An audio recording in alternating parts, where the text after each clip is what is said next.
Okay, live again. Week 7 of the Windshield Deep podcast, the voice of grassroots racing. I finally got that right.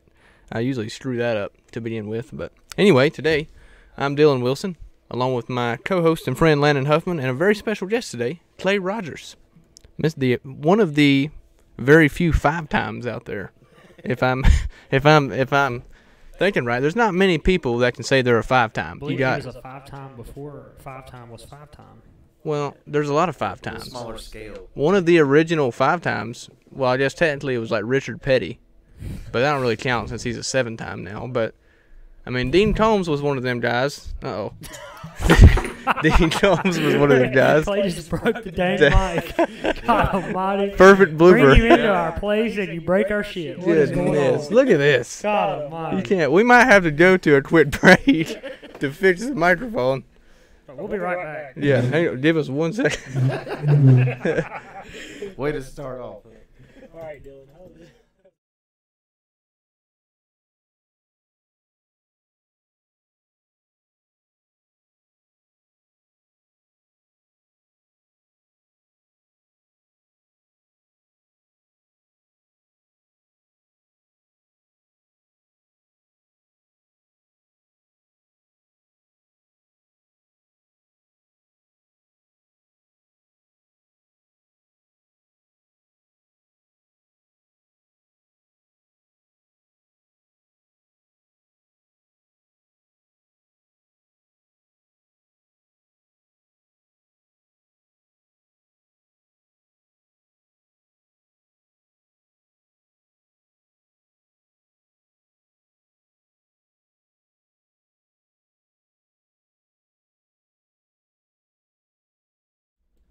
All right, take 2.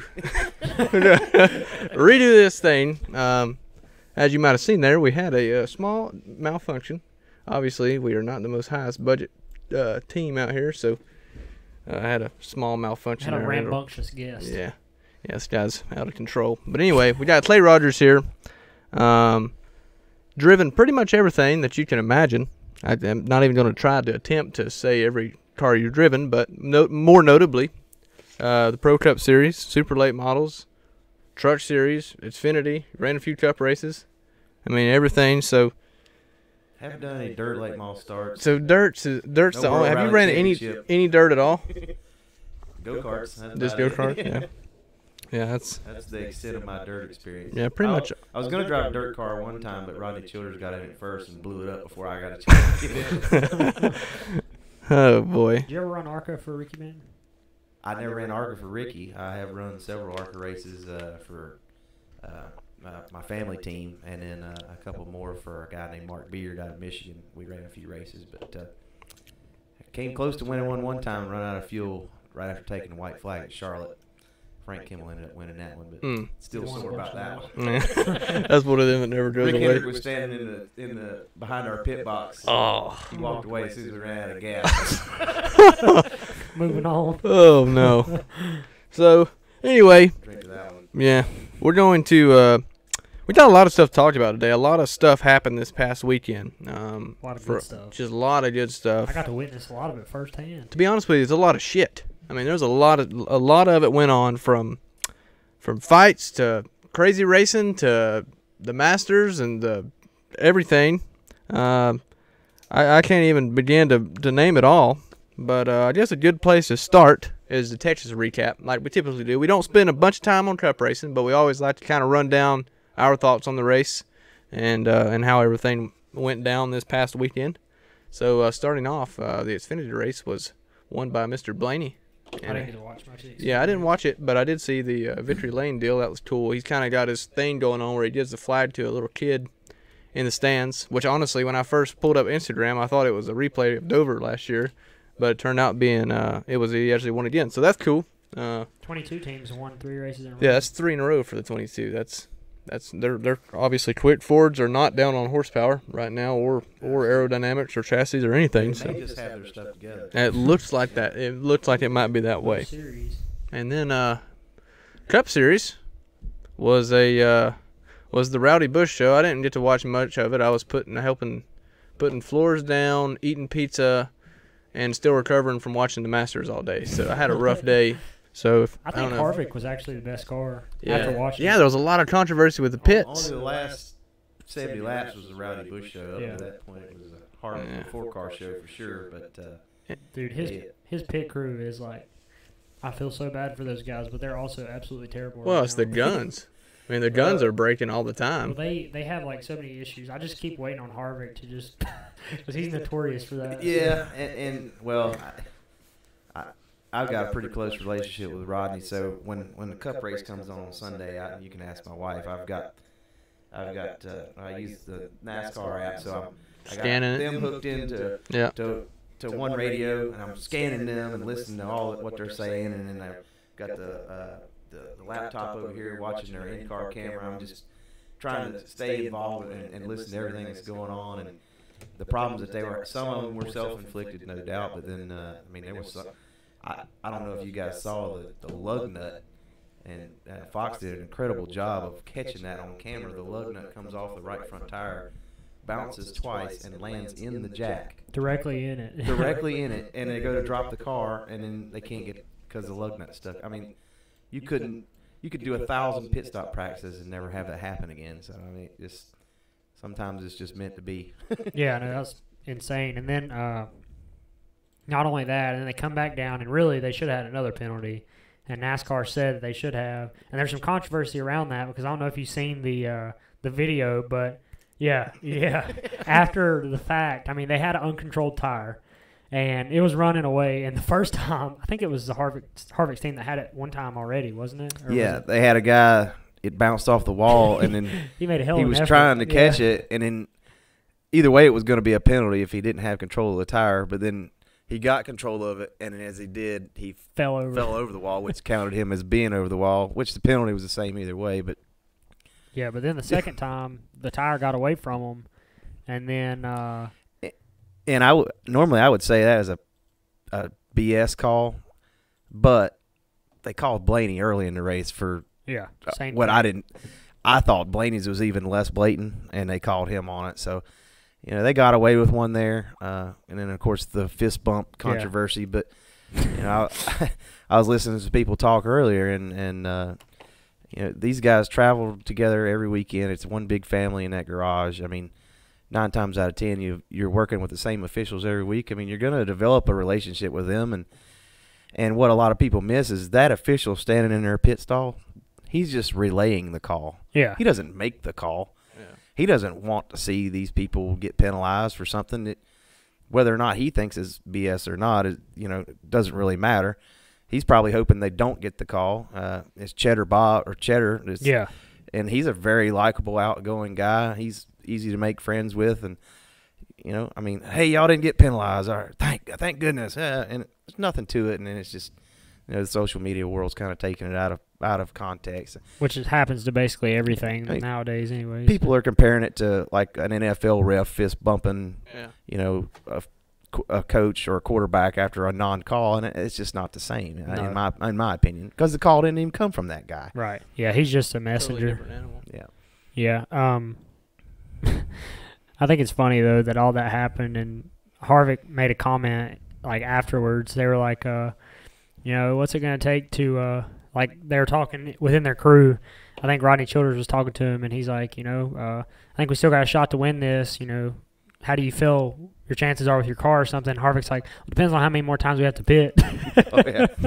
Yeah. I was like, wow.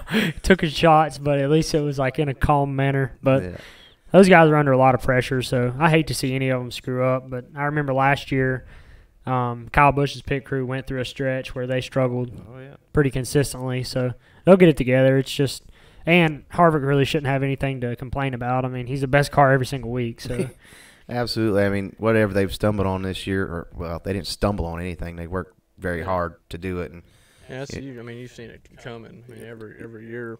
And a lot of people. Switch manufacturers. Right, and people didn't even understand how big of a – even I didn't. I mean, like we can go downstairs and take a Chevrolet motor out of your late model stock, put a Ford motor in it and go. Well, that ain't how it works on that side of things. And they were having problems. They couldn't even turn the steering wheel the first time they put a Ford motor in their cars that they had. So had to rework all the steering geometry, and that stuff's so far above what we do, especially with the no ride height rule and all that. But I think the big thing is the pit guns. The company, I believe is it Paoli? Paoli, yeah. It's a Italian company. I think they do a lot of the Formula One guns. Yeah. And from what I understand, the main reason that they got the contract to supply the guns was because of their sensor technology. So all those guns have the air hose, plus they have a cable and cord. NASCAR monitors the actual pressures they're getting and all that. And the good teams stuff. have that information readily available. Yeah. But I mean, if you scan people every week using apps or whatever, I mean, at one point it was like, hey, we took our primary gun, and I've heard this several other times this year. Our primary gun at 160 pounds of regulator pressure. This one was turning 9,200 RPM. And they see that in a readout on their screen on the toolbox, and NASCAR can see it too. Right. You plug in your backup gun, same line pressure. Well, this is turning 12,700 RPM. They're supposed to be the same gun. And they get, one backup gun? One backup gun. Yeah. That one completely broke in half on them that one time. And they're taking shits. Like, they're not well manufactured equipment. They've got good technology in them, but they're pretty cheap stuff as far as what I've seen and heard. I mean, I'm not going to vouch for anybody or try to shoot a company down, but as far as I know, it's the upkeep is. I mean, and it's no simple job. I mean, there was a reason that Gibbs and companies like that were spending millions of dollars on guns. Yeah. But it does regulate. I mean, that's why their stuff wasn't breaking and they were having these super fast pit stops, is because they had that big time budget and they weren't. I mean, they were not scared to spend money.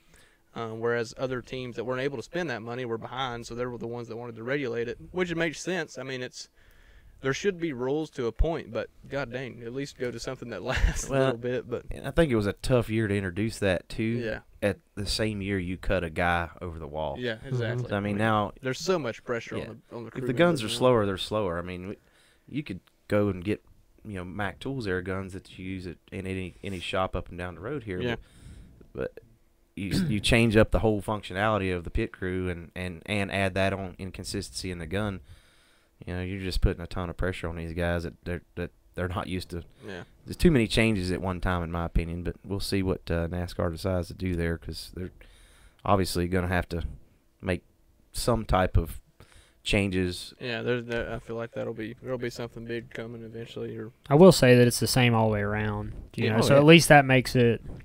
It's frustrating for them, I'm sure, but NASCAR has made it a level playing field per se. Now maybe the guns aren't reading the same, from gun to gun, but at least everybody's fighting the same issues. But yeah, I do agree. I think that implementing that one less guy over the wall and adding the regulated gun system has just been too much. But yeah, absolutely.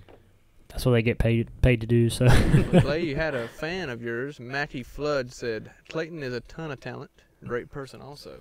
Mackie Flood, good buddies with Johnny Dangerfield and Troy Baird that I used to drive for the East Coast Motorsports. Yeah, we could do some cool stuff. Oh yeah, no better name in business right there. Dangerfield. Doesn't matter if it's comedy or selling cars or racing. Dangerfield just wins it all. Awesome. But Mackie. Got to watch. Mackie used to be a police officer. I can't remember if he still is or not. But we better watch her tone. Good guy. Yeah. Well, he's a Clay Rogers fan, so he's got to be a little crazy. Anyway, going on. We got some races coming up this weekend. I'm actually going to try to race, I think, at Hickory. But we got a list of some races here, and I guess this will be my segment since I did it last week. I make Landon circle them and then I read them out. God dang, is the short track showdown already next week? The Hamlin. Go fast. Yep. But anyway, this weekend we've got the Bristol, the K&N East Series. So there's a good short track race to go catch. Also Hickory. I know a couple guys that's racing at that one. Hopefully you don't hit any lead. Man, that's just your luck. Yeah, man. hopefully that's behind us. Shit happens. Yeah, well, hopefully we'll have a good car this weekend and go have some fun with it. And hopefully Ty Rapp gets to come race again. I haven't heard from him, but I know he's probably working his ass off. Text me today, ask me to spot. Yeah. No. Hopefully Ty Rapp gets to come race and we get to race the hell out of each other and have the battle of the cousins again. I might have to. I'll see where y'all qualify. I might have to come up here and watch the battle. Yeah, of it's the kind of like well, hopefully we avoid the Mario. Hopefully we avoid the Mario Kart thing. It'll be a good show. Should be. You ought to put a banana peel on your back bumper. Or a mushroom. Yeah. Also, we got Kern County racing with the Southwest Tour, New Smyrna, Kokomo. Golly, there's all sorts of stuff going on. I guess everybody's season's starting to fire up now. Langley, well, that's next weekend, but this weekend there's actually Caraway, Hickory, late model wise. We got Caraway, Hickory. Really, there's not many. Isn't there a race at Ace this weekend or something? Late models? Maybe, I don't know. There's something. Ace is the place, from what I hear. So. For helpful hardware. Yeah, that's exactly what I was about to say. Didn't that start in Wilkesboro too? Ace? I don't know. You may have. Probably so. Everything started in Wilkesboro. There's 29 cars on the entry list for the K&N race. I didn't even pay attention to that. Yep. That should be a good show. Impressive. Is Antrim running? Yes, he is. He'll be there in the DGR Go car. sell them out, or? Well, they're running several cars this weekend. They mentioned something to me about coming and helping, but I believe they got some of the KBM guys involved with Todd's deal, so they ended up not needing me this weekend, which I'm okay with because the garage opens at 6:30 in the morning. God, I'm not looking forward to that. Not a huge fan. So the following weekend at Orange County at the cars race, the garage opens at 10. That I like. Yeah, that's my kind. I like how the dirt guys do it. They show up at damn 2 o'clock, run some hot laps, and let her eat. Yeah. So. Yeah, Gillen's there in a DGR car. So is Gregson. Yep. I forgot Gregson was running. Pretty hot field there. Trying to see if anybody else that's like not a series regular is running. That's pretty. So what did you do this weekend, by the way? You went and spotted for the ARCA race. You were in Victory Lane. Yeah, I got for the to first time got this to witness or be a part of a guitar holding ceremony. Yeah. You said a couple weeks ago that you would love to win at Nashville and get a guitar. Yeah, it's not the same, but at least I got to be a part of it. Stole it. Yeah, they asked me if I wanted to hold it, and I'm like, no. Oh, that's right. You were with Enaz. Yeah. Got to work with old Marty Lindley and Zane Smith and those Marty. guys with the Marty MDM Lindley. bunch. But Spotted, right? yeah, spotted for the 41. It was fun, man. What kind of spotter are you? You're like kind of a I talk spotter? Or I talk a lot. Talkative spotter? Are yeah, you a talkative I spotter? talk a lot, but I try not to. I'd tell him to shut up if he was my spotter. Shut up. I try do it.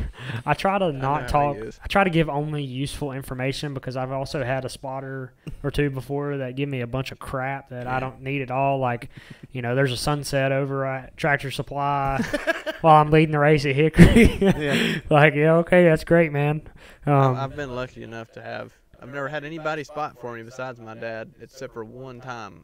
Larry Pollard spotted for me when my dad had to leave the track and go to a race or something. I don't know what the deal was, but it's weird. I guess for you it was probably weird having someone other than your dad spot for you. I mean, I guess you kind of grew up with your dad going to truck races, so I guess you got used to it to a point.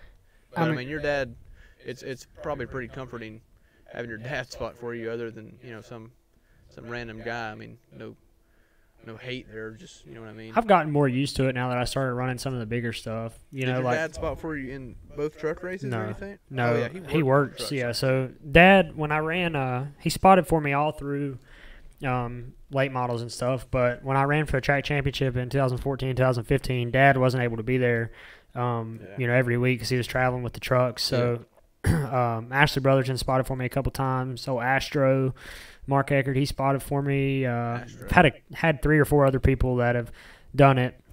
I think Wes Ward came with us one time, spotted for me. I've had a bunch of people. But as I got into the ARCA and truck stuff, Dad actually spotted for me at Venturini at Berlin. So that was pretty cool. I mean, it was comforting to, going into that. I'd never been in anything like that before. Never sat in an ARCA car. Kind of same deal when I went into the truck stuff. But, to have Dad on the stand through that, it was way easier for me to adjust, especially the small amount of practice time we got and everything. Yeah. It was just nice to have a familiar voice, talking to you. And it was much easier. Not to mention a racing legend. I mean, yeah, well, me and Dad. Another 5-time. That's another thing. Like, Billy was Every one of us has a 5-time. In our family. Either ever here, we have 15 championships between us 3 right here. One of them actually won all 5. Yeah, we ain't won shit. We just inherited them. Yeah, we inherited everything. But it's still. Y'all got about 15 to 17 years to catch up on me. Hopefully we can I don't see any gray in you guys' beard. Yeah, not yet. Yeah, Working on so it, though. We keep doing these damn podcasts. We're going to see gray in our beards soon. yeah, so Hard work. the first thing that people say when I tell them that dad spots for me, like Billy Venturini, he was like, "Oh, now, I don't know if that's a good idea. Your dad." I'm like, "You don't understand. It's not the same. Like, I would never, if I think I've only smarted off my dad like one time on the radio, and he literally told me that if I said that one more time, he would park me and I'd be done for the rest of my career." Yeah. So he was spotting and car owner. Yeah. So I've known not to cross him earlier, but I've said this on the show one time before, but you'll get a kick out of this. So it's talking to championships. I was at South Boston racing one time, and this fan, this guy and a man and a woman, they are always there, and they come through and had dad sign some stuff, had me sign some pictures, and they're like, "Hey, Landon, you know what the only difference between you and your dad is?" And I'm like, "What's that?" And he said, "Championships." I was like, "Yeah, that's pretty accurate." People just don't like. This is the way people have no filters anymore. No, none. All we talk about is PC culture, but then you just it just say whatever shot me down right there. Yeah, and like he didn't think twice about it. He thought that was funny. Yeah, but it didn't bother me. But yeah, so. It was cool to go to Victory Lane at Nashville. Zane did an excellent job. We were fast all day. He was really easy to work with. I enjoyed working with him. Yeah, he's a good wheel man. First time I'd ever actually worked with Zane. So he'll probably be in trucks and stuff pretty soon, I would assume, right? Yeah, I think he's running full-time ARCA for MDM. I'll probably get to spot for him a couple more times this year. The spotter that usually does his deal travels with Xfinity. So there'll be some one-offs that he can't make. But I'll also be spotting for Alfredo this weekend at Bristol, too. So that'll be fun. Yeah. It'd be a good time to grab some interviews. It would be. I almost did this weekend. We actually discussed this after last week's podcast. I think we'd already had closed it off. But we talked about doing some short track interviews because we actually talked last week about helmet interviews, how funny them were. I don't know if you got to hear that part, but people have their helmet on inside the car. The car's great. That's all you hear. Yeah, we got a good clip from of that. And man, that's just awesome. Yeah. And we want to start doing our own Windshield Deep on the go interviews. And we think it'd be awesome to just have these stupid questions, like just go up to say Tyler Ankrum and be like, "Hey man, how's the car?"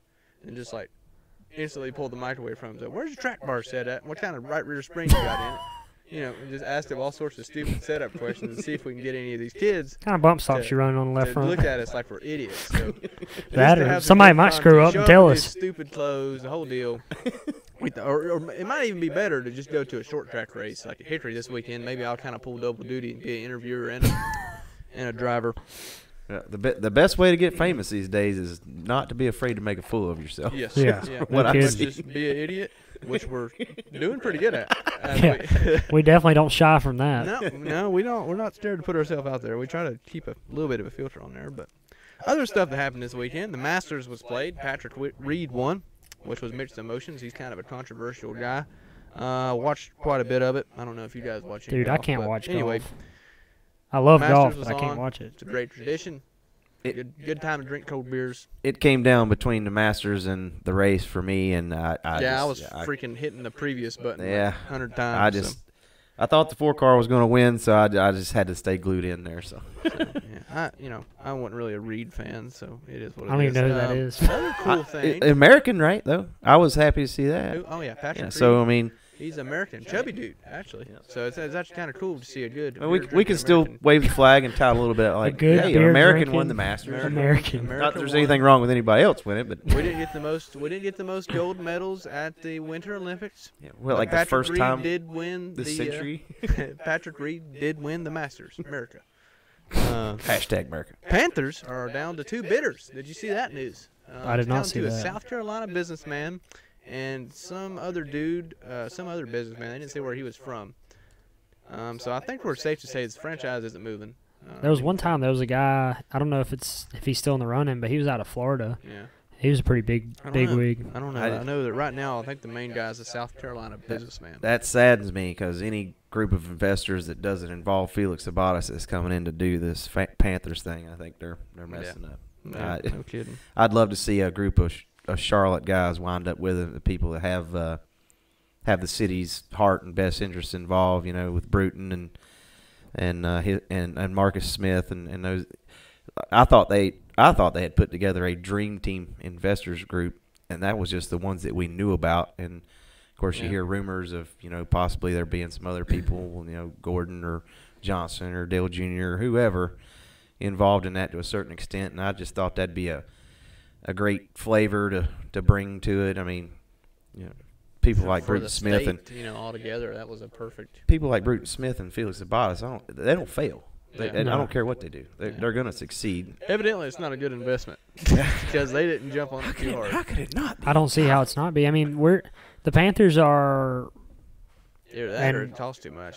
They're a growing franchise still, though. I mean, they're young. Well, They've only been here we like. have 4 or 5 states that we're basically the team for, and that's pretty rare. I mean, I know Texas is huge and they have their 2 teams, but in other words, most people in North Carolina, South Carolina, Virginia, Tennessee, and even maybe the northern parts of Georgia, you're going to have some Panthers fans, and that's going to be their home team, their shortest drive. So right. That's a big deal. But anyway, I'd be heartbroken if they went somewhere else. I don't know what I would do. I've never been a big football fan, but over the last couple of years, I've really started to get into it. Especially, I mean, I've always watched the Super Bowl. Who doesn't? Yeah. But started to follow the Panthers and take my Sunday afternoons or whichever night they're playing and make. I love it when they play on Monday night. It kind of gives you something to do on Monday night to watch it. But I just that'd be really sad for me. Just starting to really care about it and get involved in it, and then they move away. So I don't think it's possible for them to even move at this point. I think it's pretty much set in stone. They're not going anywhere. The market's too good. Yeah, I mean, we are one of the only. I mean, there's a lot of NFL franchises. There's not a lot, but there is some Aaron NFL Lambert franchises said, that. "Go Cowboys." Yeah, nobody cares what he thinks. Not about the Cowboys. I care what he thinks. I kind of care about. I don't know. I kind of like watching Ezekiel Elliott play. I'm not gonna lie. I like watching him play too, but we're talking about the Panthers. In What I was saying was that we've had however many consecutive sellouts. So to me, I don't see how you can justify taking them away from Charlotte when you're selling out every year. I mean, they just moved the Rams to L.A., and you've seen how many people went to their games. Yeah. Like me, you, and Dylan, and like 5 other people showed up. Well, you can probably get a Rams ticket for like $14. Yeah, last year, like I was trying to go to the Panthers games. The cheapest ticket you could get was like $90, and then I looked at LA stuff and the Chargers too. I'm sure it came $15. I came. I just hope it doesn't come down to politics like everything else in this world, where they're going to get such a tax break to move somewhere else that they can't afford to stay here. So hopefully it'll work itself out.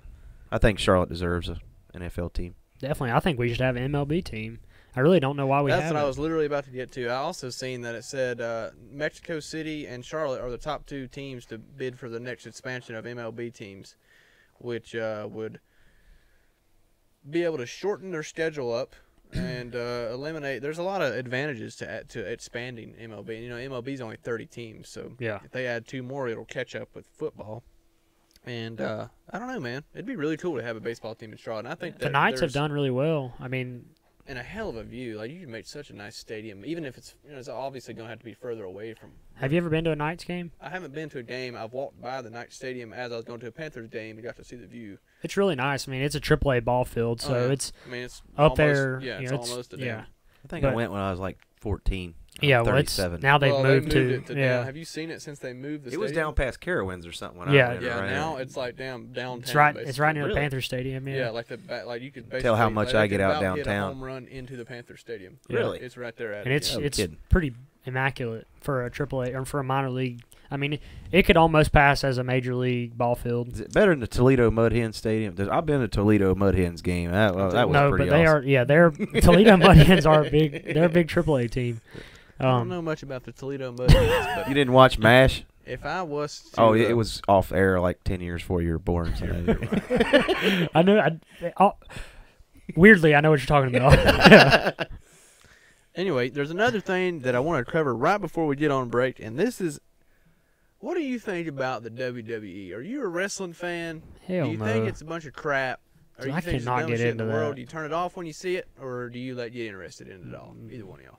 Never in my life have I been interested in it. I think I got these 36-inch pythons wrapped around your neck, brother. Oh, yeah. That's what I think about the WWE. What's going on? I can't. How could you not like that? I have never. When I was a kid, I was a big fan of the Hardy Boys. They I both smell what went you're to- cooking. They both went to prison, and I think got arrested and for like all sorts of bad stuff. And I quit, following them. Didn't one of them pass One of away? them's in real bad shape, I think. Pretty sure one of them might have committed suicide or something Is along one of those them lines, dead? but Ooh. we're not gonna. Jesus Christ. Yeah, we're not I might gonna- have crossed the bad line. Yeah, we're not gonna comment on Anyway, that. Man, I can't confirm nor deny that, but yeah, I don't know. We're gonna move on from that. But Wait, didn't what's her Rowdy Ronda Rousey. yeah, She made her debut. yeah. She went to Somebody said it WWE? was awesome. I I saw didn't on even see Twitter. it. See, I just never have watched it. I don't know what I it didn't get to is, see it. and I did see. I'm trying to be open minded about it because I did see where they said people be like saying WWE's fake. Why are you even watch that shit? Well, you be going to the movies, and that's all fake too. Why are you watching it? So I understand it's all entertainment, but I don't know the fact that it's a fight. I think the UFC kind of killed it for me a little bit. I think old school wrestling's a hell of a lot funner to watch than it is now. I've never thought John Cena or anybody like that was someone to look up to, or any man in Speedos running around. out Did you there. see the 30 for 30 on Ric Flair? That was the best 30 for 30 I've ever seen. And that's wow. when wrestling was, great, Yeah, no. obviously. But I've never watched it, so I'm sorry if I offended anybody out there. this is completely. It's on the topic of WWE, but the only thing that I've even seen remotely on WWE over the past probably year is not too long ago I seen a clip from a WWE match. I think it was WWE or some other sanctioning body for wrestling, but it was a staged fight, obviously, and the guy had a chair, and he was laying on the ground with a chair, and another dude grabbed a damn baseball bat, got out there and like slugged it up, and freaking went to hit the chair. When he hit the chair, he like whiffed and missed the chair and nailed the guy directly in the face and like busted his skull open, and it was bleeding everywhere. They had to take him to the hospital. Oops. So I'm like, wow, that Well, turned. that's where it like people. I think they call that prop failure. Yeah, It's yeah. a lot of cardio. Somebody Dude, had that's one a too hell many of a liquor race to drinks work before he out. went out there. Yeah. I mean, They back thought in they the were day, Ric they Flair and died they all- weren't. They died all the time back in the day. Like they'd be wrestlers down all the time because they'd be so jacked up on like cocaine and all sorts of crap, and would literally die on the ring. So that's a terrible thing to talk about. So we're not going to talk about that anymore. But anyway, Clay's a WWE or a wrestling fan of I old, used to old-school be when wrestling I was fan. younger. I mean, I have never got into the new school. we only stuff. had like 5 channels at my house when I was a kid, And so and you that kinda was had one to of watch them. it. It would come on. So Yeah. I don't know. we listened to the race on the radio, but we could watch WWE. That's good stuff. Or it was WWF then. I think I don't even think it was WWE. It's like, well, what did it? There was another NW. What was it? I- I don't know. Anyway, a lot. Hey, no, hey, I think a good time to. we missed restrictor plays, man. Oh yeah, let's talk about that real Yeah, quick yeah. before we go to break. Before we're going to go to break here soon, and we're going to talk about all the short track racing crap that's went on, and also talk to Clay a little bit more in depth about his career, where it's taken him, and his journey. But anyway, for now, I seen today that restrictor plates are going to be put on cars at Charlotte for the All-Star race. I don't know if it's confirmed or not, but I did see that article. It said that it's a theory right now that could be, which I have a feeling that they're going to test it, and then they'll decide what they think after that. But, I mean, yeah, I don't know if it's confirmed yet, but definitely I think it's coming. I have mixed emotions on that. What you said earlier was a good point about the trucks and how it's not going to work with. Yeah. All right, the trucks have a ton of downforce and they have very little power. If you didn't think that the Truck Series race at Las Vegas was not the best damn race you've seen in years, Yeah. Yeah. or especially on a Mile just and say a half. the best mile and a half For racetrack sure, race mile you've and a seen, half, by far, yeah. if you didn't like that race, then there is no pleasing you. You're in the wrong sport. Yeah, you just go to a Toledo Mud Hens game. You'll enjoy it more. Or But WWE. I hate to see the All-Star race to me growing up. I'm from Mooresville. I was born in Kannapolis, born and raised here. You guys are all from around here too.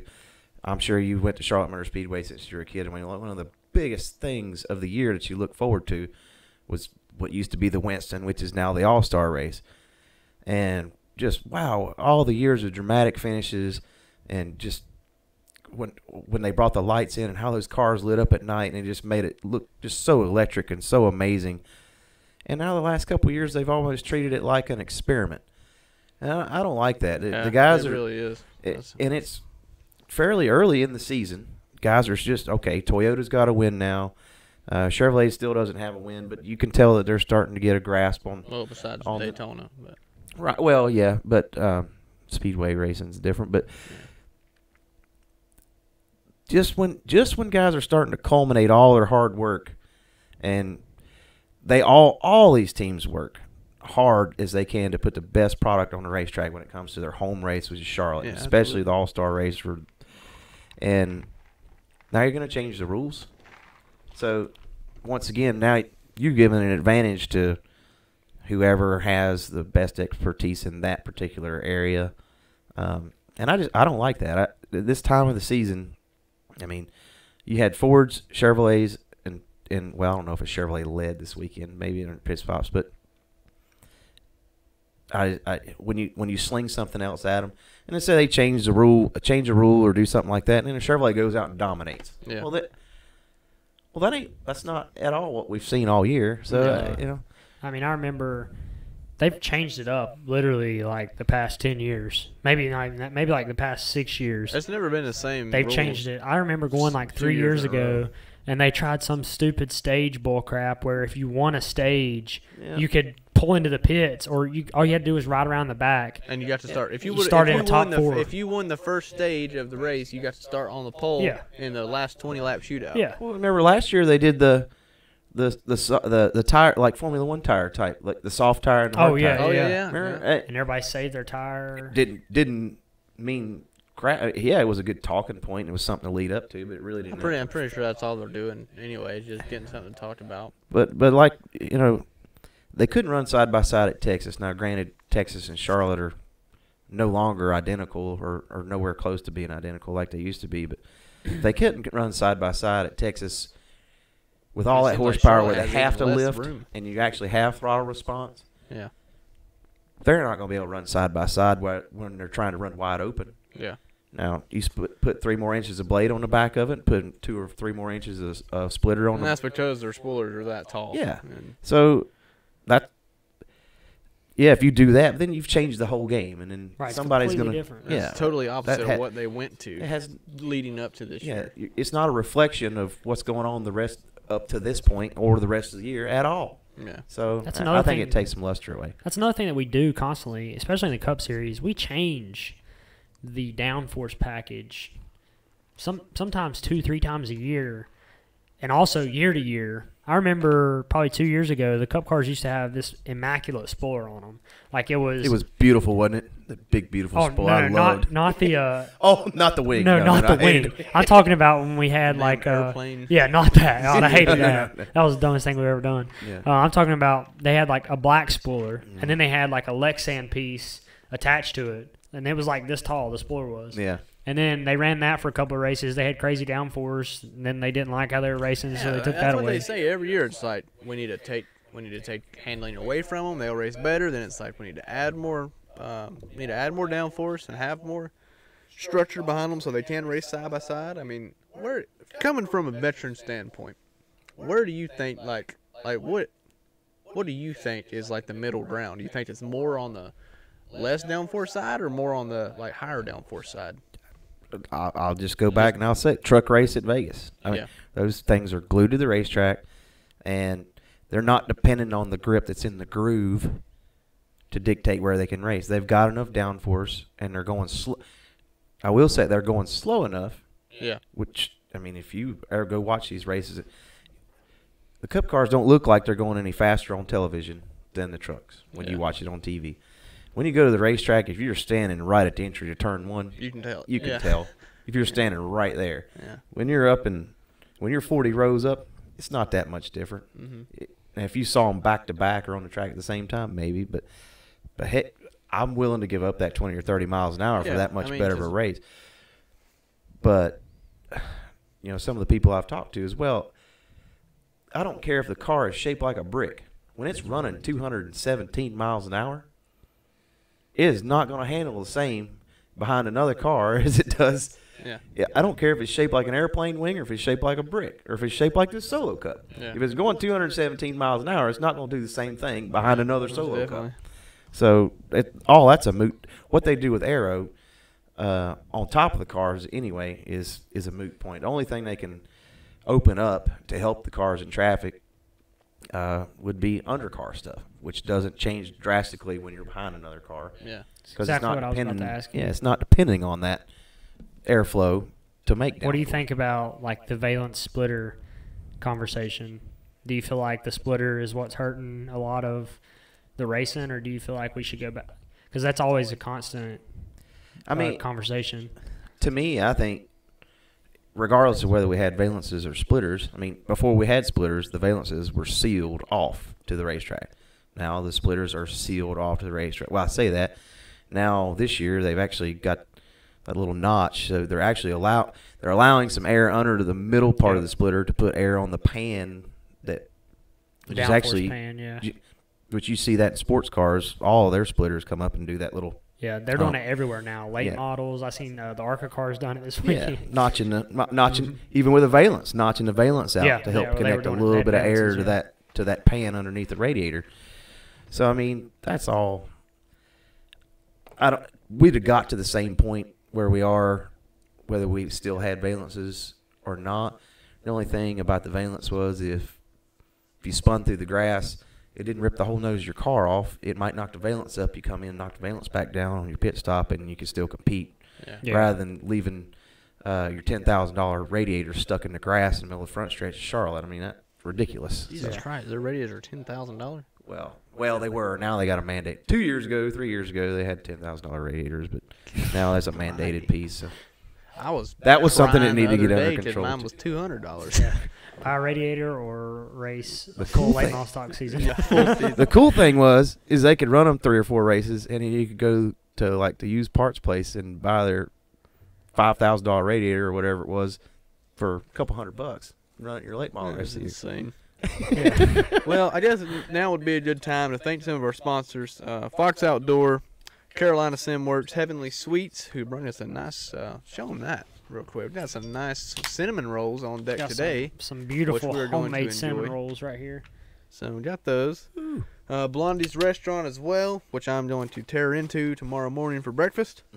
And One Designs Wraps, and PRW Chassis. So we've had a lot of good help over our first 7 episodes. So hopefully we can continue that trend. I guess now would be a good time to go to a break for a few minutes. I have a quick question. What's that? Do they have liver mush and egg biscuits at Blondie's for breakfast? Oh yeah. They have pretty much anything you can think of. Oh yeah, we got everything. I'm there. It's hard to find a good liver mush and egg. 15 pounds every time I eat there. But we will be back on here in about a couple minutes. I'm gonna stretch our legs for a second and be right back on here. So stay tuned.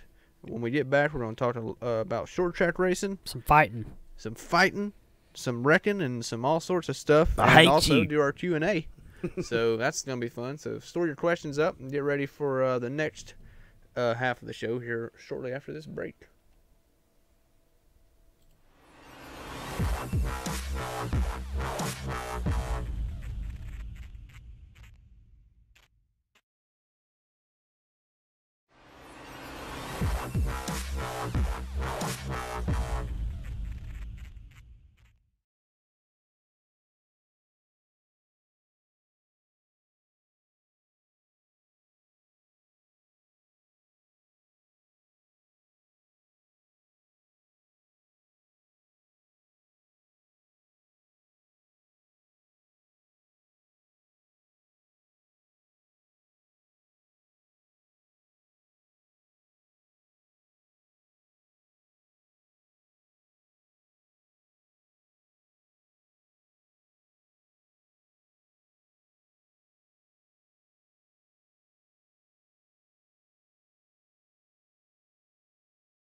All right, we're back.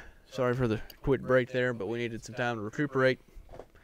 But speaking of the Windshield Deep podcast, somebody got put windshield deep into the fence this weekend. Witnessed it all. Yeah, Firsthand. Landon was firsthand to tell me everything.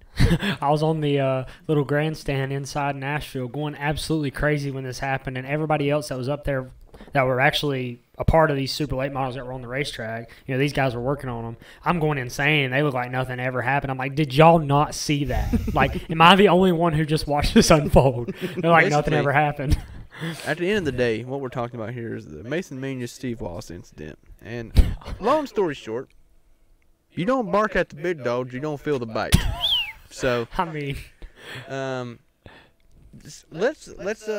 I'll let you tell the story. I'm gonna pull up a video real quick that Steve-O posted that was pretty much the answer to everything. yeah, so pretty much, if you're not familiar with what happened, everybody knows who Stephen Wallace is. Everybody knows how Stephen Wallace races, and they're racing for like 8th or something stupid. And Mason Mingus moved Stephen going through 1 and 2, like pretty much just punted him out of the way. And old Steve-O done what Steve-O does best and picked his ass up going into 3. And when he set him down, Mingus was, He got a little behind on the steering. Yeah, 3 grabs to the right and couldn't get her back to the left and stuck her head on the outside wall. So it was a huge ordeal. And then after that, they parked Steve-O. And when he was going to his trailer, Mingus jumped on his golf cart, and about 5 people started beating the crap out of Steve-O. And there was a huge fight that ensued. So he got jumped. Yeah. So it was. Is that his Facebook profile pic? That's pretty good. I'm not on Facebook, so I never saw it. He shared it. He put it on his own page. Okay, so let me get this pulled up real quick. Pull this up here. But it was. I watched it coming the whole time. I knew it was coming, and it seemed like I was the only one that realized what was happening. Okay, so let me get switched over. If you watch this video too, you can tell that Casey Roderick knew it was coming too. Oh yeah, he backed How in the off hell Mason a mile. Mingus didn't know it was coming is beyond me. That's what I'm saying. But Casey Roderick dang sure knew it was coming because you watch him up off of 2 and he just goes, "Yep, I'm out of here. I'm backed off. He's like, I'm gonna give these guys some room because sit back and watch the fireworks." Mason posted in his deal on Facebook after his response. He's like, "I was warning Steve Wallace." I said, "Dude, you do not warn Steve Wallace. All right, so let's play this real quick. You don't." He warn should have carried a Steve. bigger stick if he was going to warn him. That's all I can say. So as you can see, just moved him. And Gregson. Yeah, Gregson Gregson. right there. He's like, yep. He does the same thing. Bang. It was huge. At this point, I am losing my mind, He texted screaming, me before, like literally Mingus as it even got happened. stopped. Yeah, Yeah. as it happened. Did you see that shit? I'm like, what the hell happened? Yeah. No, I didn't. See I was down in the late model pits in 1 and 2, and I saw this part you're seeing right here, and then they went out of my vision. Oh, I was sending pictures. But I knew what was coming. I didn't know it would be that spectacular. I don't think either one of them knew it was going to be that spectacular. But Then I was walking out of the track, and firsthand I seen Steve-O's car go by, so I'm like, oh boy, this is gonna be good. So I walked out to the track, or was walking out to the MDM hauler anyway, and I caught the tail end of the brawl. So then I had to tell Dylan about that too, and then we found Which, the video. I mean, dude, that's badass. I mean, that's short track racing. I mean, there's nothing better than that. You can say what you want. There's gonna be Steve-O haters out there. There's gonna be Mingus haters out there. To me, it's just damn short track racing. It happens. Steve-O wasn't trying to kill the guy. He picked his ass up like everybody else does, and Mingus got behind on steering a little bit. I mean, it happens. I mean, everybody's got. I've overcorrected before. I talked about it last week. Landon's, I'm sure you've done it at some point in your career. It happens. And obviously Steve-O did not get on his right rear quarter and turn him right and try to kill him. No, this That was just not boils that. down to. It was on his ass. and before we could see the video, that's all you. That's all he you right heard. reared him. He right Yeah. reared him. He didn't right. That's rear why him. I'm glad That- Steve-O posted the damn thing. Yeah, and, you just gotta. and showed him what was Yeah, up. and I consider Steve a close personal friend. Yeah. And I can tell you right now, if I went down in a corner and hit him like Mason Mingus did, I don't think either one of them knew it was going to be that spectacular. I don't think either one of them knew it was going to be that spectacular. But Casey Roderick dang sure knew it was coming because you watch him up off of 2 and he just goes, I'm out of here. I'm backed off. He's like, I'm gonna give these guys some room because sit back and watch the fireworks. And then you know he would have had to drive to downtown Nashville getting into 3 to hit me. Yeah. Because I'd have drove in there. I'd have probably fenced myself, Yeah. knowing what was coming. Either that, or I'd have just pulled down the backstretch and be like, "I'm sorry, I did not mean to do let that." him back go. And I'll buy you a beer when this is over. You just go. We'll hit the reset button right now. But you don't do that. But I will make another point too here real quick, because I was there, just like Landon was there. But so they parked Steven. Number one, what cup race, bush race, truck race, or any nationally televised race would he have been parked for that right there? I don't think so. Unless you go to It Hickory. wasn't a Kyle Busch at Homestead. It wasn't a Matt Kenseth at Martinsville coming out of the wasn't that pits either. 50 Like, it laps was down and Tyler dumping the Reddick at leader. Pocono. Do you remember that? Yeah. He ridered somebody there, but anyway. I mean, you get they didn't black flag Dale Earnhardt for junking Darrell Waltrip at you know what I mean? So that beside, I'm a little bit biased, but No, then the guy drives out of the racetrack on the golf cart, on Jeff Fultz's golf cart, and the way the pits are set up there, and then 3 or 4 or 5 or Waters, is that a Fury team? Richie Waters? Yeah. No. That's who That's who Mingus was was driving driving for Waters. Which, see, the story gets really deep because when Stephen Wallace won the Derby, he was driving for Richie Waters. Yeah, They've been friends for 20 years. Richie worked for RWI at one point. I mean, they've known each other forever. Yeah. Richie's been around forever since Stephen was a little kid. They've been friends. Spencer, Richie's son Spencer came up and hit Stephen in the face. He said, I couldn't even believe that he did that to me. Like, he came up and socked me, and I'm like, dude, I remember when you were like this tall. You hit me in the face. But the bad thing about the whole deal is Fultz's wife and Steven's wife were on the back of the golf cart with him, and both of them, Steve's wife ended up getting punched in the head. She had because that was I could see it in the video. I could see her holding her. And then I didn't. Yeah, like that's where the switch is completely flipped in a different and then direction. I didn't witness any of that. That's any of that say, personally. But to hell with my career. Yeah. You are going to get your face messed up in large ways that I'm going to try to avoid the language here. If like my girlfriend got hit in the face because you're pissed at me, it's game on. Yeah. Or your mom or anybody. Yeah. It don't matter. Shit, if you hit one of my Eldra. guys, it doesn't even. I mean, the girls one thing. Like somebody hit one of my guys, I'm probably gonna go after their ass too. But I mean, if you hit a female that's one punch on my intentional friends, or not, everybody knows the rules. And in Mingus post, when he made his Facebook post explaining his side of the story, he admitted to basically ambushing him on the golf cart. And I think the way that it came out on social media initially, what everybody thought was that Steven went down there and started something. Well, he didn't. He was trying to avoid a confrontation. Yeah. And got put in a situation where he couldn't. Yeah. And it was also like a 5v1. So yeah. I mean, he did. Tell me when that's fair. He threw that one cat. Who was that guy? Do you any idea? From my understanding, that was Richie Waters' brother. Oh, okay. So, which is Steve-O threw that guy like a ragdoll. Yeah, Steve-O done been getting whooped up on. Yeah. He got up and said, "The hell with this." Yeah, he got freaking mobbed. It was. Gets up and just looked at him and said, "You son of a bitch." Yeah. just threw him. He stood up with it and got his coat from over his head because they pulled the coat over his head, and that's how they got him on the ground to begin with. And when he stood up from there, and then he sees his crew chief, which is Jeff Fultz, on the ground getting kicked by this guy, and that's the first thing he saw. So immediately he goes over there and he just tosses that guy, and then the cops are in there. Yeah, see, there's so much to the story, and I don't know why people's pinned the bad guy. I mean, I guess to Steve's aggressive driver, and well, it's always the one that wrecks. I mean, if neither car would have wrecked, they'd have still probably said words after the race, but because it destroyed Waters' car. Well, I'm just more of the fan kind of thing. Like obviously, you're going to be pissed at the end of the day. Get wrecked. I mean, we know who Mason Mingus is, but a large majority of race fans nationwide, they don't know who Mason Mingus is.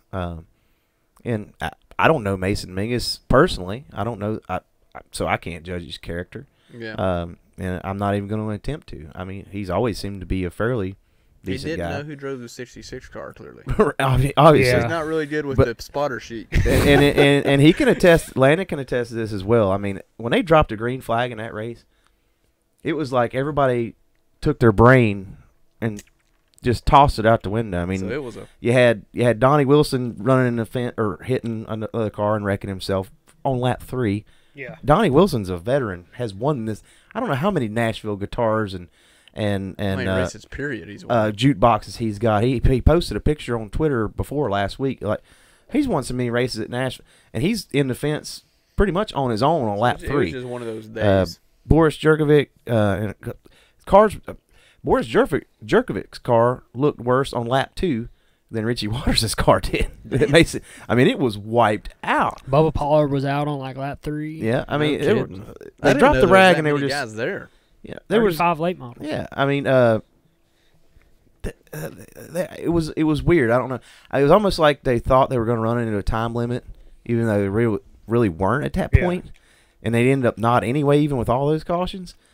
But I mean, when they dropped the rag, it's like, what are these They had like people 3 think? cautions right off the bat. You know, That's crazy. I will say, we sit there and preach to Tyler, like, because we started on the outside pole, and it's like, you know, we just got to get in line, and then we're going to ride. You know, I mean, you're going to fall off 2 seconds. It's Nashville. It's not quite as bad as Myrtle Beach, but it's about the same as Pensacola and tire fall off. You can't go out there and run qualifying laps. yeah. You know, you sit back and you relax a little bit. You get everything sorted out, and then if we got the car to go forward, we pick them off. Yeah. We had the ability to have track position, so we had the ability to ride a little bit and let all. Thank goodness. I mean, if Tyler could have seen what was going on behind him, and I'm sure he has at this point watching the video, but I mean, it was nuts. I mean, like, me and Blake are sitting there looking at each other like, what are these people? Wow, where is this coming from? Yeah. You know? I will say that Everybody forgot. out of all the chaos and all the crap that happened, it turned into a really good race at the end. Of all people, well, I mean, I think Stu's a really good driver, but you know, nobody on the Super Late model side probably even knew who Stuart Friesen was. And that was his first super late Yeah. model race. Yeah. That's Didn't impressive. he drive a Bob Senator throwback scheme or it something? was that not Augie Grill's car? It had 112 on it. Yeah, isn't that Augie Grill? Well, Augie Grill's always run 112, but I didn't see Augie Grill's that hauler far. there. I'm telling you, dude. They said it was some type of throwback scheme. Yeah, I mean, I know I it think was it black and gold, but he But should've regardless, won the race. that's impressive. Yeah, he should have won the race. I mean, he had it won if that last caution wouldn't have come out, and Yeah. then Roderick, I think, just out experienced him a little bit on the restart. But And Roderick's the man at yeah, Nashville. he's raced a bunch in of super late model models. races. No, Yeah, not Bob Senator. It's Dad showed me him. Maybe Gary Ballou was that? Gary, that's what it was. Gary Gary Ballou. Ballou throwback car. Bob Senator had the cool ass looking number 84 car. I always thought Yeah. that was just the coolest race car. ASA car there. Yeah, Ain't it? that thing. But I can tell you No, one that's thing. a super I've late. never drove a dirt car, you know, per se, but I've driven a Craftsman truck quite a bit, or a Camping World truck quite a bit. And they don't drive anything like a super late model. For this boy's majority of his asphalt experience has been there. It is. That's it. Yeah, that's Mac Daddy right there. That's Hey, that's left side sealed off, no ride height rule cup stuff right there. Except that picture's 30 something or 40 years old. Look at that. Yeah, that's awesome. But There's a picture of for him to jump in a super Well, late it model for must the first be. time and run that good at Nashville, that's pretty impressive. The boy's got some talent, obviously. Yeah, for sure. It was fun to watch, dude. I was pulling for him really hard. Where I was standing, I don't know if it was Stewart's dad or something. I think it might have been his dad. They were standing there, and it was cool to watch them and their reaction. How old is Friesen? He's probably late 20s. He's a Canadian, early 30s right? Maybe. Yeah, something. he's not super young. No, by he's any probably means. early 30s. He's a maybe. Canadian, Yeah. right? Yeah. Because he's raced Like dirt for quite a while, right? Oh yeah, yeah. Dirt He's ran modified driver big from block Canada, modifieds. Yeah, or like Um, northern, Yeah. like north, but the north. it like I said, it turned out to be a really good show. So it was fun to watch, and I think anybody who watched it, if you're a fan of racing, would have enjoyed it. Minus, I guess you if you're a race fan, you probably enjoyed all the carnage at the start too. I guess so. It's another good short. Not if track you're a topic. racer, but if you're a Yeah, race if you're fan. a race fan, yeah. It's, Another good short track topic, which I don't know what track it was at, but you actually sent me the picture, and I had seen it before, but I forgot to talk about it, and that was the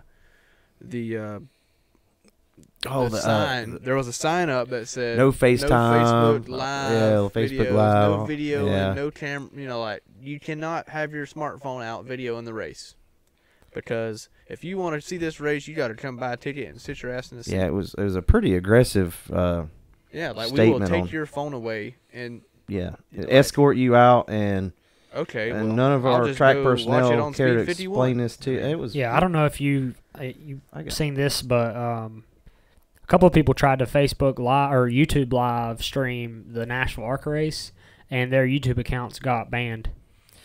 I seen Well, that I mean, I too. can understand it if someone has TV rights, Right. Yeah. and even if I mean, what are you gonna do? Delete somebody off Facebook because they freaking Facebook live the last 5 laps of a 50 lapper at Hickory, or where I don't know what track they was bitching about it at, but Yeah, I don't know where this. Technically, I feel like that's But a fan. by right. reading the comments underneath that post, people are like, "Yep, I've been going to this track for 20 years, and I won't be going back." And blah. well, And I mean,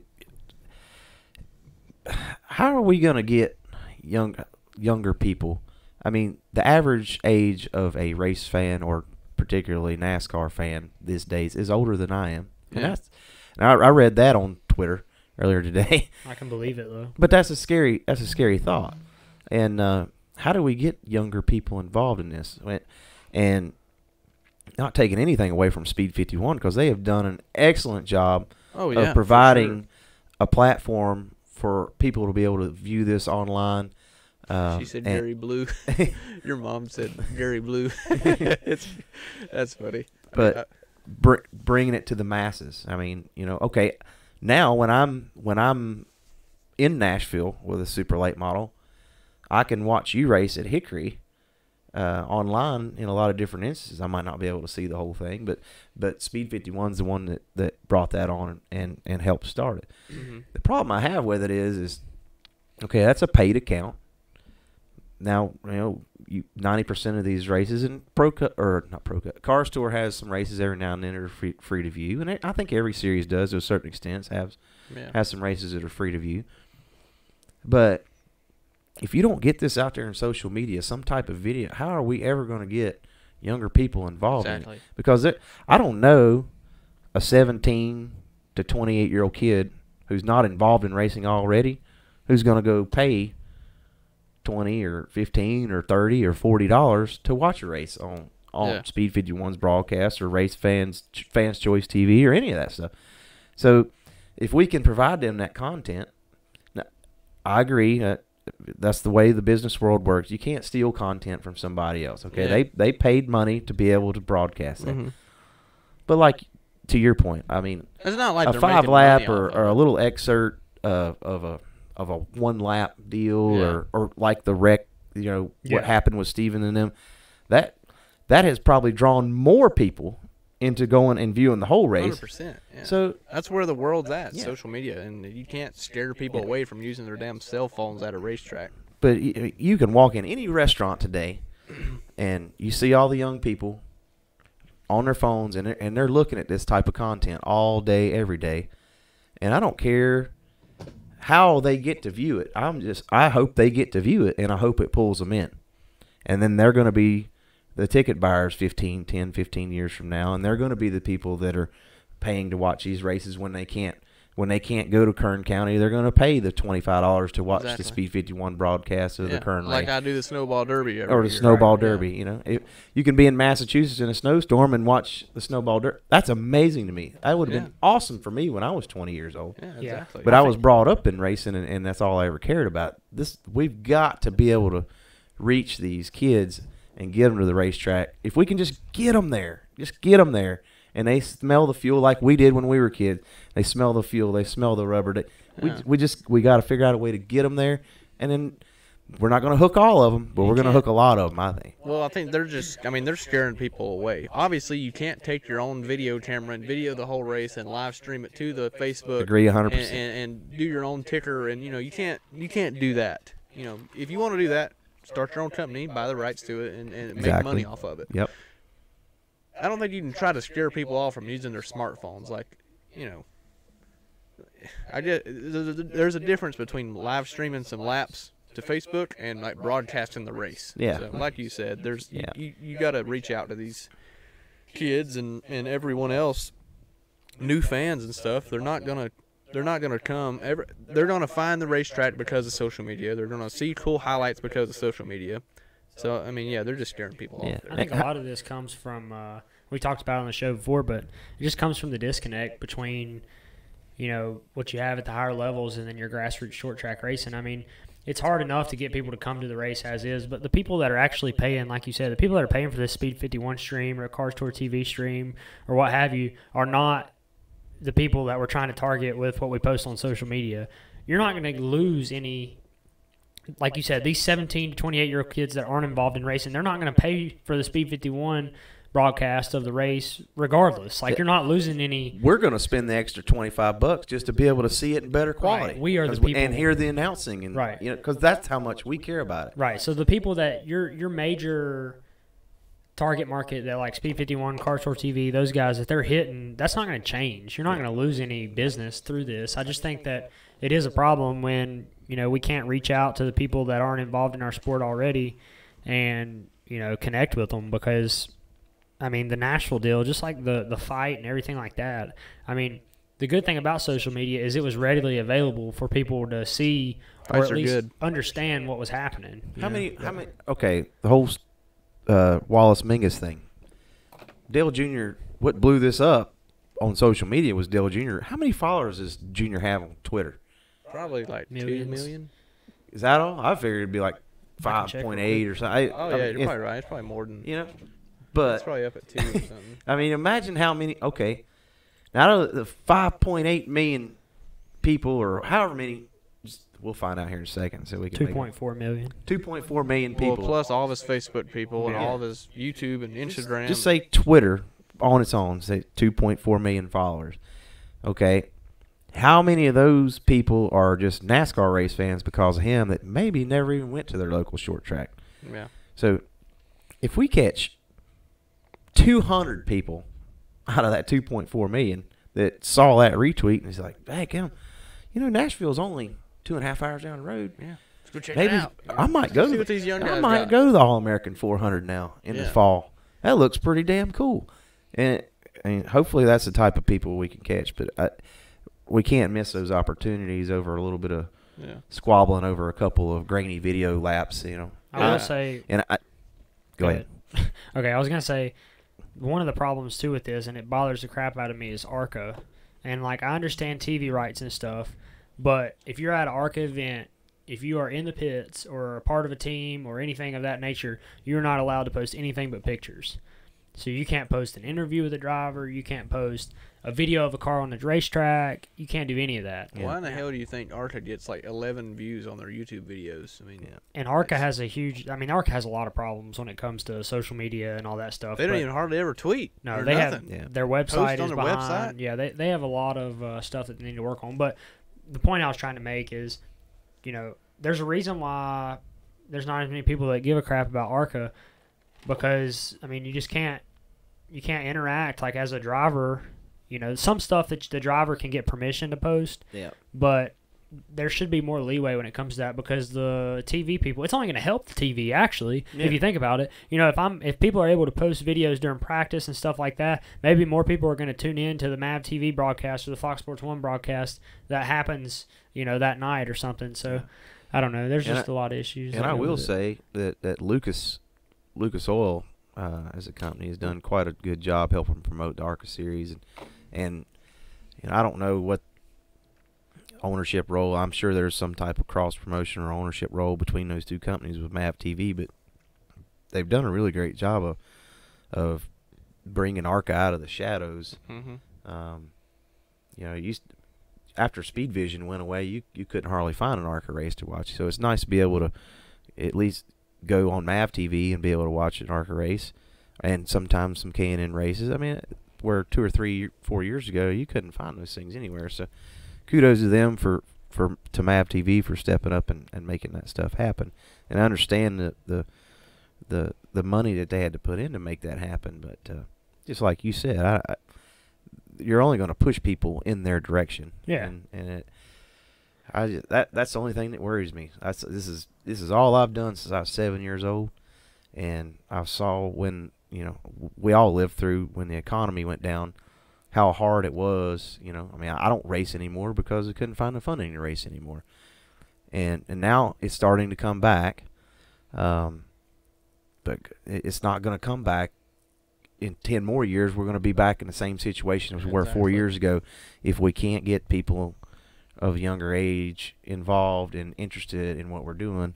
Yeah. And this thing right here is how you do it. Yeah. Yeah. I mean, sponsors aren't going to want to sponsor something that doesn't Yeah. promote to a younger audience that's going to use their products for 50 years rather than, And you know. like we talked about too before on the show, this doesn't directly correlate, but it does have something to do with the resurgence of NASCAR. Trying to build back up after the economic crisis that we felt in 2007-ish. But there's less and less of the short track guys making it to the top level. And I think when you have a short track person like it used to be back in the day, where it was still difficult, but someone who could race at your average Saturday night at Hickory or what have you had somewhat of a path they could follow up through the ranks, whether it be the Goodies Dash Series or the Hooters Pro Cup Series, which Cars Tour's doing a good job. But the Hooters Pro Cup was on a different broadcasting level than the Cars Tour They is had right live TV, Right. or not live, but races now. on. The platform was larger, and Yeah. there was some larger teams involved and that kind of thing. It was more of a developmental series, and there was real driver development going on. Where yeah. nowadays, it's hard to build that fan base when you don't farm drivers through, when you have people coming in and just, immediately joining the ranks with no fan base or anything like that. That's why it's so big when somebody like myself or Dylan or you and you're coming up through, when we get a shot at the larger levels, all the people enjoy, like, people buy into that. They want to see somebody like myself get an opportunity, or Dylan, or your Brandon Setzers or something like that, because of the background that we have and the amount of laps we put in at short track level. So I think you need more of that backstory in your drivers today, and you don't see that a lot. And I think that hurts the growth and the connect between the upper levels and the grassroots portion of NASCAR. Absolutely. I think now would be a good time to start. Go ahead and get the Q&A stuff started. So I'm sure you guys have kind of got used to it by now, but we always do a Q&A towards the. Oh, we're way over time. Yeah. Sort of the end of wrapping up our. We're having our fun stuff. though. Yeah. Okay. Yeah. So we always like to do a little bit of Q&A stuff. I think now would be a pretty good time to In the audio. end the audio. We're we always end the audio a little bit ahead of time of actually the whole video. So as always, thanks to Fox Outdoor, Carolina Sim Works, Heavenly Sweets, Blondie's Restaurant, One Designs Wraps, and PRW Chassis. So had a pretty good episode. Had a lot of fun talking with Clay, and Landon here, and myself.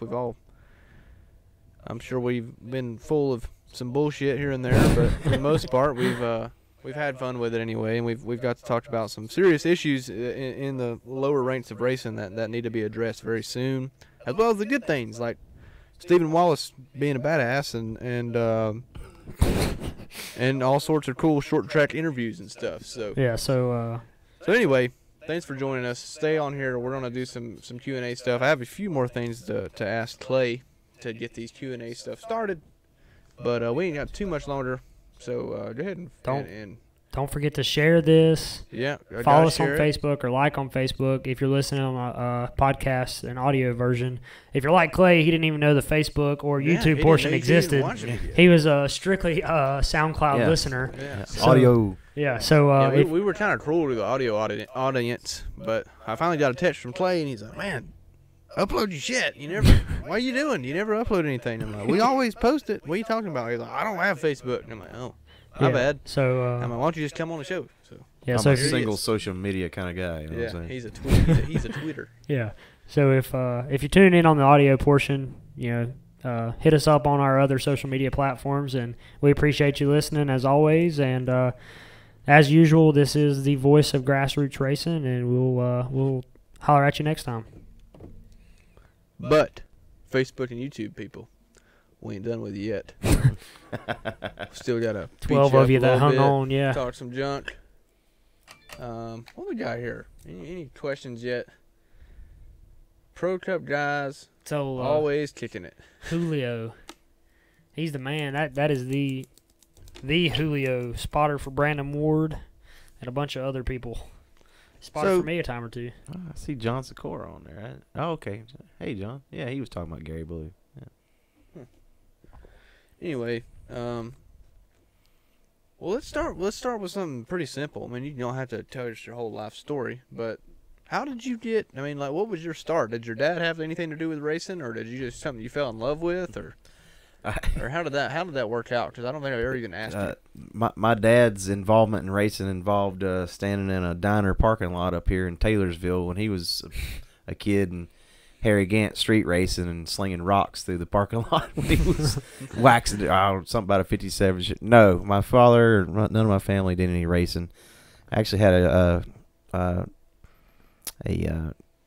friend of mine when I was 5, 6 years old that started go-kart racing, and I went and watched a race one weekend and made my dad go with me. Then spent 6 months begging my dad for a racing go-kart, and then finally got one. And then the nightmare started there. Yeah. Been broke ever since. Yeah.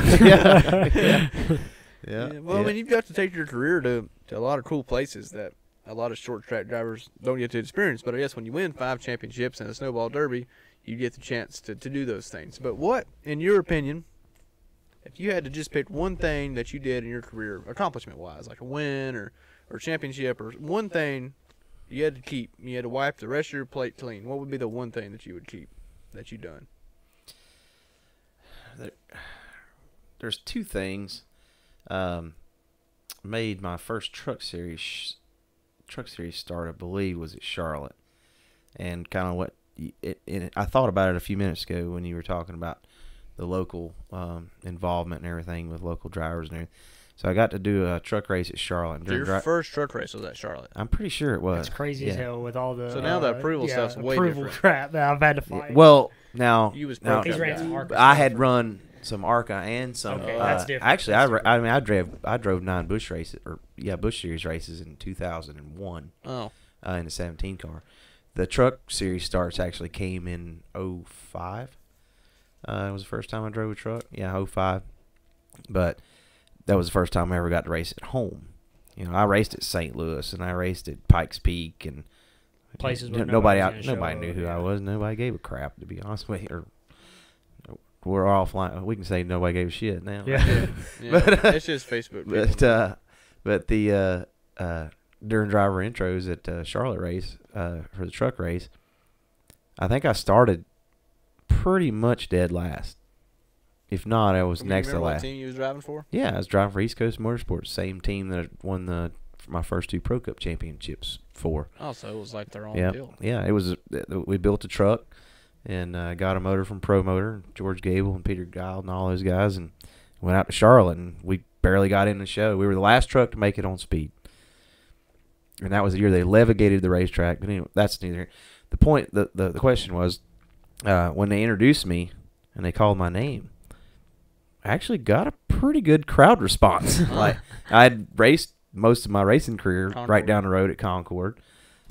Those people that came and sat in the stands, you through the grassroots up to the and came and sat in the stands at Concord. Those were the people that came and paid and bought tickets to watch the truck race. Yeah. They might not have been able to afford tickets to the Cup race, but by God, they were going to go watch the truck race. Yeah. And we had a good run that night. But that was cool to me. Like, that was the first time on a major event stage that I had a big cheer. Yeah. So that was definitely yeah, a big moment for you.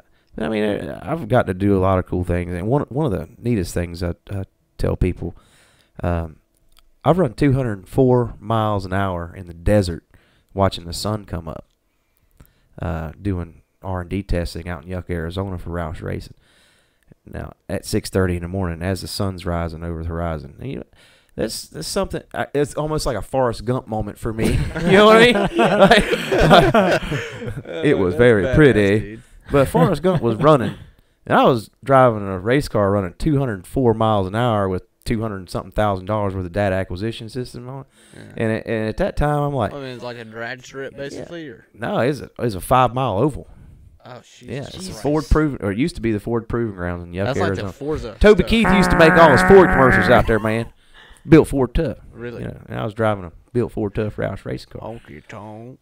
But I thought to myself, and heck, I don't think I was but 25 or 6 then. I'm like, how many people in the world would ever get to do this right here? And starting out racing go-karts and then racing Allison Legacy cars and racing late model stocks and winning some big races and that and winning some super late model race. Hell, at that point, I hadn't even won the Snowball Derby yet. I drove some bush races. You won the Derby in 06, right? Yep. Yeah, this was actually the year before, a year or two before. But that was just the pink sky and the clouds off in the distance and road runners running across the track and desert cacti and all. I mean, like, how many people on the face of this planet have ever gotten to do that? You know, sounds watching like a the sun. desktop wallpaper. Yeah, yeah. I mean, yeah, just a full wallpaper moment. Another thing I was going to ask you is, what was like your first, or what do you think the biggest break you got like through your career? So like the first time that you felt like you actually, like, damn, you know, I'm like, this is real at this point. Like, as far as in your racing career, what do you think the biggest break was that you've gotten to drive for someone, whether it be Pro Cup, trucks? Like, what do you feel like was the biggest moment in your career just to get that opportunity? Like, for me, you know, getting to run those 2 truck races last year, or at least Bristol for one, like being able to go to Bristol for the first time and, you know, to walk into the Coliseum. And, you know, I've been there a bunch of times to watch Dad, but nothing's like going there and being like, you know what, all odds against you to get to that point, to be able to get there and just say you done it. It was like a surreal moment for me. And like to take off or take the green flag for the first time, it was cool to even be there. What do you feel like that moment for you would be? And I have mixed emotions, but I got the opportunity to be a teammate with Matt Kenseth driving for Riser Enterprises, not Roush, because this was the 17 car. Was that like Visine? That was the Visine car, but Robbie and John Riser, Robbie's dad, owned this car. That's what Matt started, the Lycos car back when Matt was the first. Was it also USG Sheetrock too? That was he drove that in Cup. But that was him in Cup. Yeah. Now I drove a USG Sheetrock car in Pro Cup. In Pro Cup. Those two things were not connected. Okay, I always wondered that. I knew he was. And I got that opportunity to drive that 17 car, and they had. Excuse me. They actually had me and Rodney Childers and Tracy Hines come and test that car at Hickory Motor Speedway. Basically gong show against each other for that ride.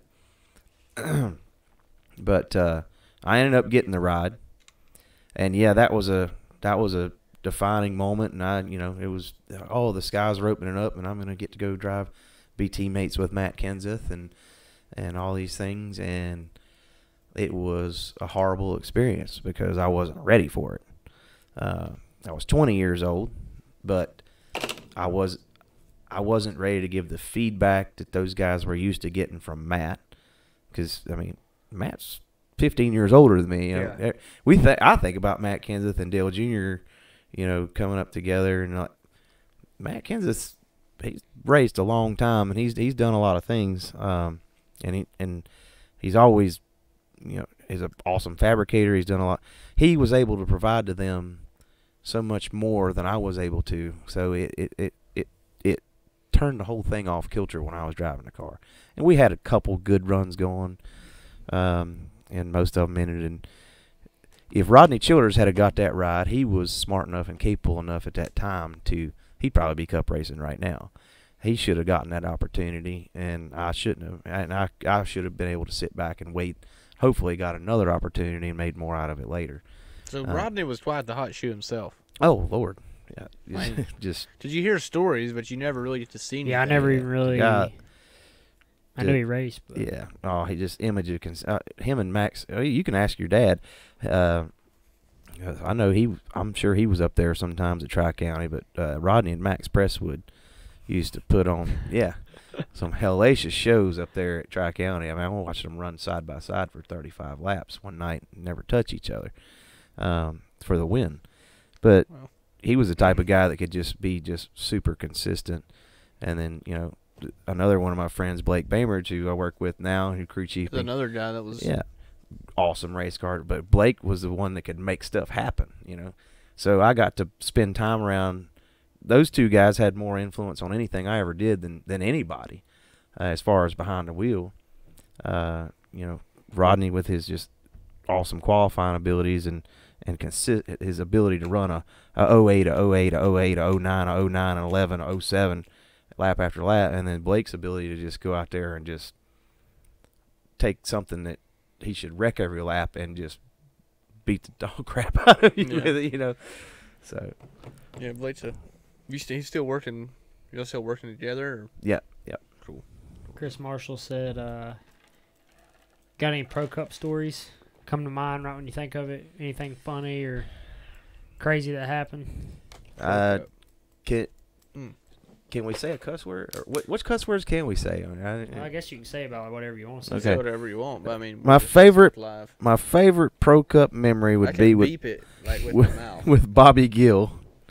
I won my 3rd Pro Cup championship, and we went to the banquet. Now, Bobby had 4 at the time. You guys know Bobby Gill a little bit. I know him really well, and he's a hard guy to know. Yeah, he is. He's a different character. He works at MDM now, right? Yeah, he Yeah, does. yeah. Him and Mamba are like that. If you meet Bobby, you'll think he absolutely hates your guts, but Yeah. he doesn't. That's just him. But Is Bobby from around here, or is he from like Dalton, Georgia, used to Yeah. be the carpet capital of the world. Gill's Grill. Well, you know where you're at right now, Hickory, and that used to be the furniture capital. I know it. Yeah. Yeah. But Anyway. Bobby finished 2nd in the points the year I won my 3rd championship. He got up he went up on the stage and he does his little speech thanking sponsors and all that stuff, and he goes, and I'd like to congratulate Clay on winning his 3rd Pro Cup championship. But I still got 4, bitch. There had to have been 800 or 900 people in this room. Erupted. And we're all wearing, I mean, we had tuxedos rented. It was like prom on acid. and Prom on that. and that, I'll never forget that as long as I live. That That's was one of awesome. the most, I still got 4. And that was classic Bobby Gill. But those are the type of guys that I grew up racing against and idolizing and looking up to Freddie Query, Rich Pickle, Bobby Gill, Jimmy Simpson, which a lot of people wouldn't know, but is a local guy around here. His dad, watching them in the Dash Series and the things that they were. Matter of fact, one of the first races I ever saw at Concord was a Dash Series race. You never ran any dash at all. YouTube says that I have, but unless I got brain damage and forgot about it. YouTube. There used to be a YouTube video and it says Clay Rogers Dash Series, but I've never drove. The only car I ever drove that had a 4-cylinder in it or a 6-cylinder, even a 4-cylinder in it was Allison Legacy car. Well, I think never they drove were- anything with a V6 in it. Oh, there's that Charlotte truck right there at 44. 44. Yep. That was that big Yeah, race for that you. was my first truck series start right there. Oh, I remember when you drove that Pro Cup car. 44. What you drove a 44 Pro Cup car, yeah? It looked Yeah. just like that, didn't it? Yeah, Yeah. that was the same owner, same paint scheme, 04 and 05, and then 06 when we won our 2nd championship, we had the black scheme. But When you drove that USG sheetrock car, was that the same car Bobby Gill drove? yes, It was? Yep.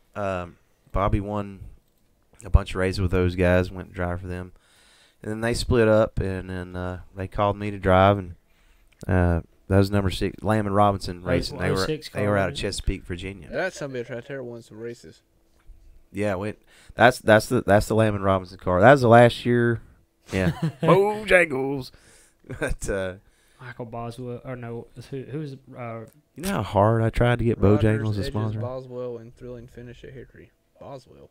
it's was it Richard Boswell? What was his name? No, it wasn't Richard. It was Brady. Brady Boswell. Boswell, yeah. Brady Yeah. Boswell. He drove the champion car, didn't he? Rookie Brady Boswell. Richard Champion. Boswell.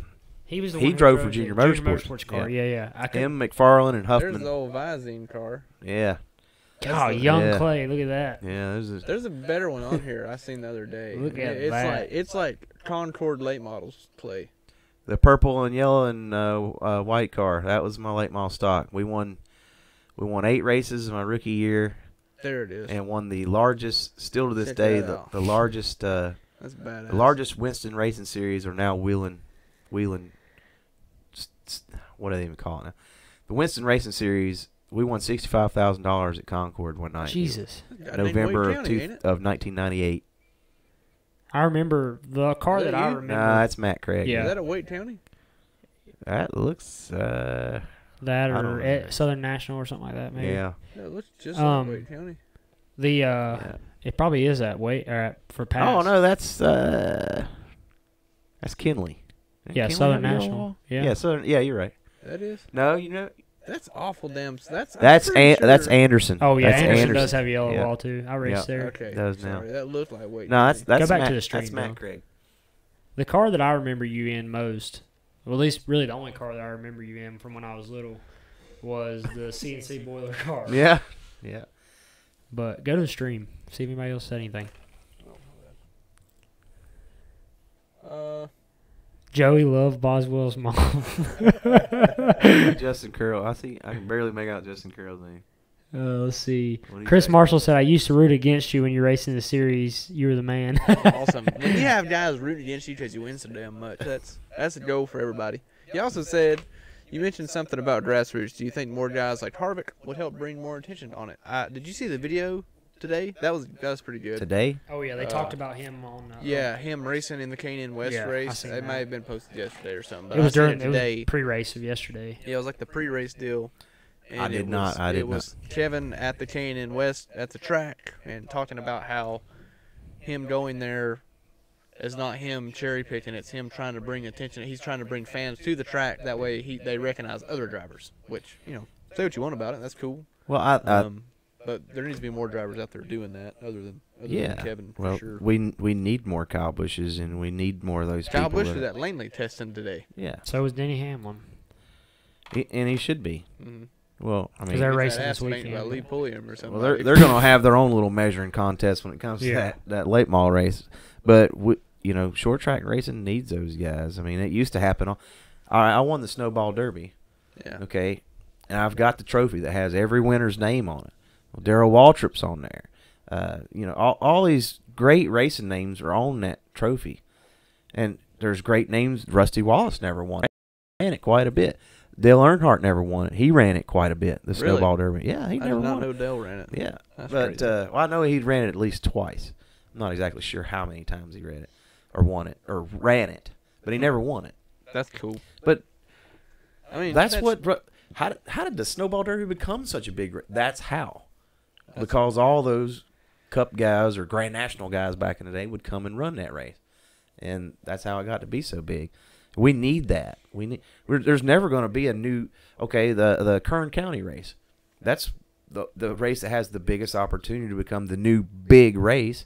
Well, Because Kyle it Busch pays- was there this year. Yeah, because Or it he's- pays a lot. Yeah, I mean it pays good money, but they bring people, and we need Harvick's, and I think Harvick's had an for lack of a better word, an epiphany over the last couple years, the family and everything, and he's been able to look back now and say, man, and he's wanting to give back, and he understands where he came from. To be honest with you, dude, I used to hate Kevin Harvick. I used to think he was the biggest prick ever Yeah. at first. Then my dad started jacking for him, and then I became a Harvick fan. I was Yep. like, hell yeah, this guy's a badass because Yep. he'd win. And Dad would bring home cool Budweiser shirts. So I was like, hell yeah. And then all of a sudden, he left, went to Stuart Haas, and then I kind of like, ugh, whatever, again. Well, now, he's like the greatest ambassador for short track racing right now. Kyle Busch is up there too, being that he actually does some late model races. Yeah. And Dale Jr. is too.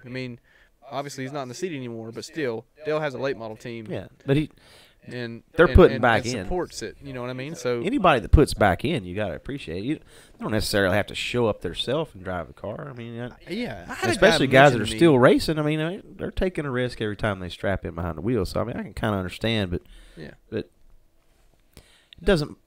Why do you have a $35 million jet when a $10 million jet will do the same damn job? Yeah. And Yeah. you've not provided you've not given back anything, Yeah. into what got you where you're at. Some people take it overboard, but I think the people that, for the most part, the people that make it the way you had to do it or the way we had to come up, when they get to that level, they're a lot more prone to give back to the racing community. You see a lot less of those guys. Like people like, Brad Keselowski. Well, his family had a team, but he still got an opportunity. He wasn't going to make it if Junior wouldn't have put him in Oh no, his Xfinity car. No, And, not a prayer. he wouldn't have. Brad Keselowski would not have made it had Ted Musgrave not got suspended after wrecking that guy at Milwaukee that I time. remember, I know what He you're got to talking get about. in it at Memphis the following week, He drove for And- Mittler a couple of times too Yep. during that. but I think he ended up winning the race at Memphis in Ted Musgrave's truck, and Boom. boom, Here he is. there was that one opportunity, and he like all of a Brad or sudden he not, went he windshield capitalized deep. on that. Yeah. Yeah, he didn't go windshield deep. That's right. Yeah. He. Brad's a prime example of the opportunity. Yeah, So and that's- somebody just those people are way more apt to give back. Yeah. And I think that there should be more people like that. But I just think, like Clint Boyer and them, they have their own dirt team. We talked about that before. Larson, he's got a dirt team. Yeah. Yeah, they're business investments, but I wouldn't expect Clinton Larson to have a super late model team or a late model stock team. That ain't where they came from. But they damn sure they're got going back to their they've got roots. their dirt. They're trying to grow. Casey their Kane, respective another schools. one. yeah. Tony so- Stewart, Clint Boyer, Chase Kane, Kyle Larson, Ricky Stenhouse. They all have teams. Yeah, and as much as people say or hate on Kyle Busch, he does a lot for the sport. First of all, he's a damn wheel man. Yeah. But second of all, I mean, hands down, or just him alone, he fields 3, sometimes 4 trucks in the truck series for the last however many years. So Yeah, damn right. Dilly. Come to a car sort race at Hickory. We'll probably be there. So I come mean, hang out with us. they give a lot. I don't know. There's so many people that give back. I feel like there should be more though. Yeah. But those people will come out of the woodworks eventually. And And I feel like Harvick's on the verge of doing something along those lines too. And I might be wrong, but Will Rogers, the K&N West kid that he raced with out there at Snow, Yeah. Yeah, he he's did a been lot the for that biggest kid. fan. Yeah. And you look at back what nobody knew who Joey Logano was. Mark Martin. Joey Logano is Joey Logano because of Mark Martin today. Really? Oh yeah.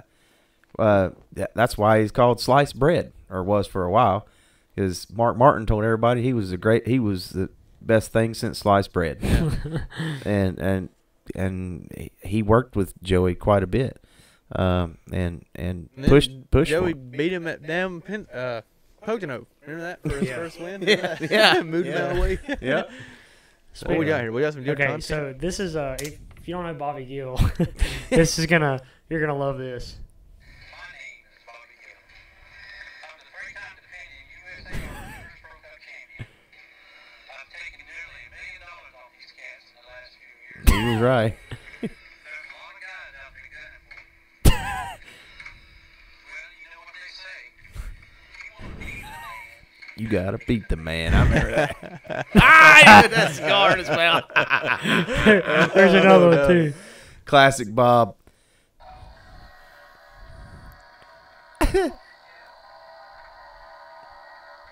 Hal Goodson. We God, got look to how recreate these. Look how young Bob looks. Holy cow.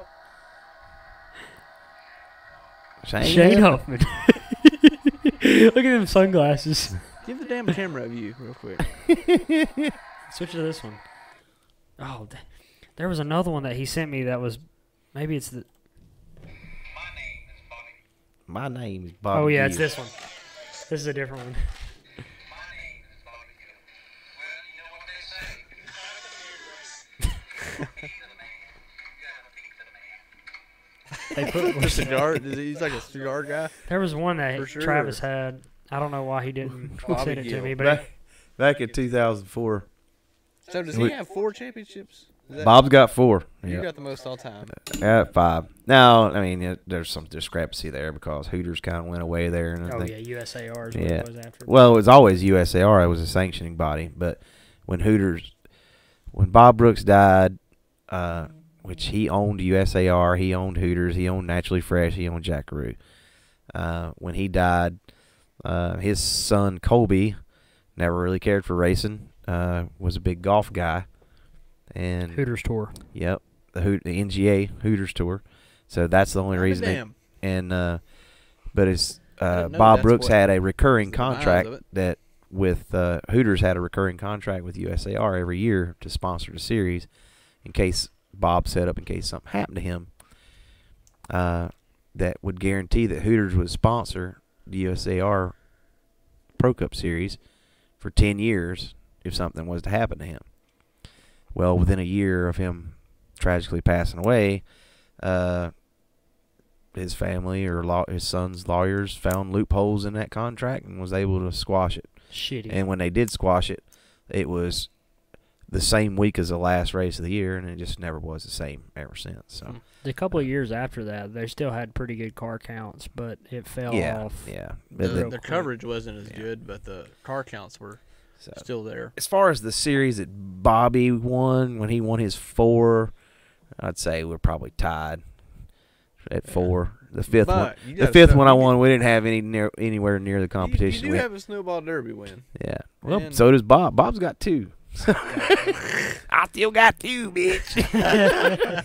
But yeah, it was Bob Bobby works. Gill, He works I on my mean, dad's he's one of the team. greatest Yeah. short track guys of all time. And how does it feel to like be competing? I mean, think about that for a minute. I mean, you're damn right. You're there in the with him. conversation You know, for that's sure. cool. we Not only in the conversation. I mean, in some respects, he's like, I mean, you're right there. I mean, you're like kind of on. You're knocking on Mount Rushmore's door.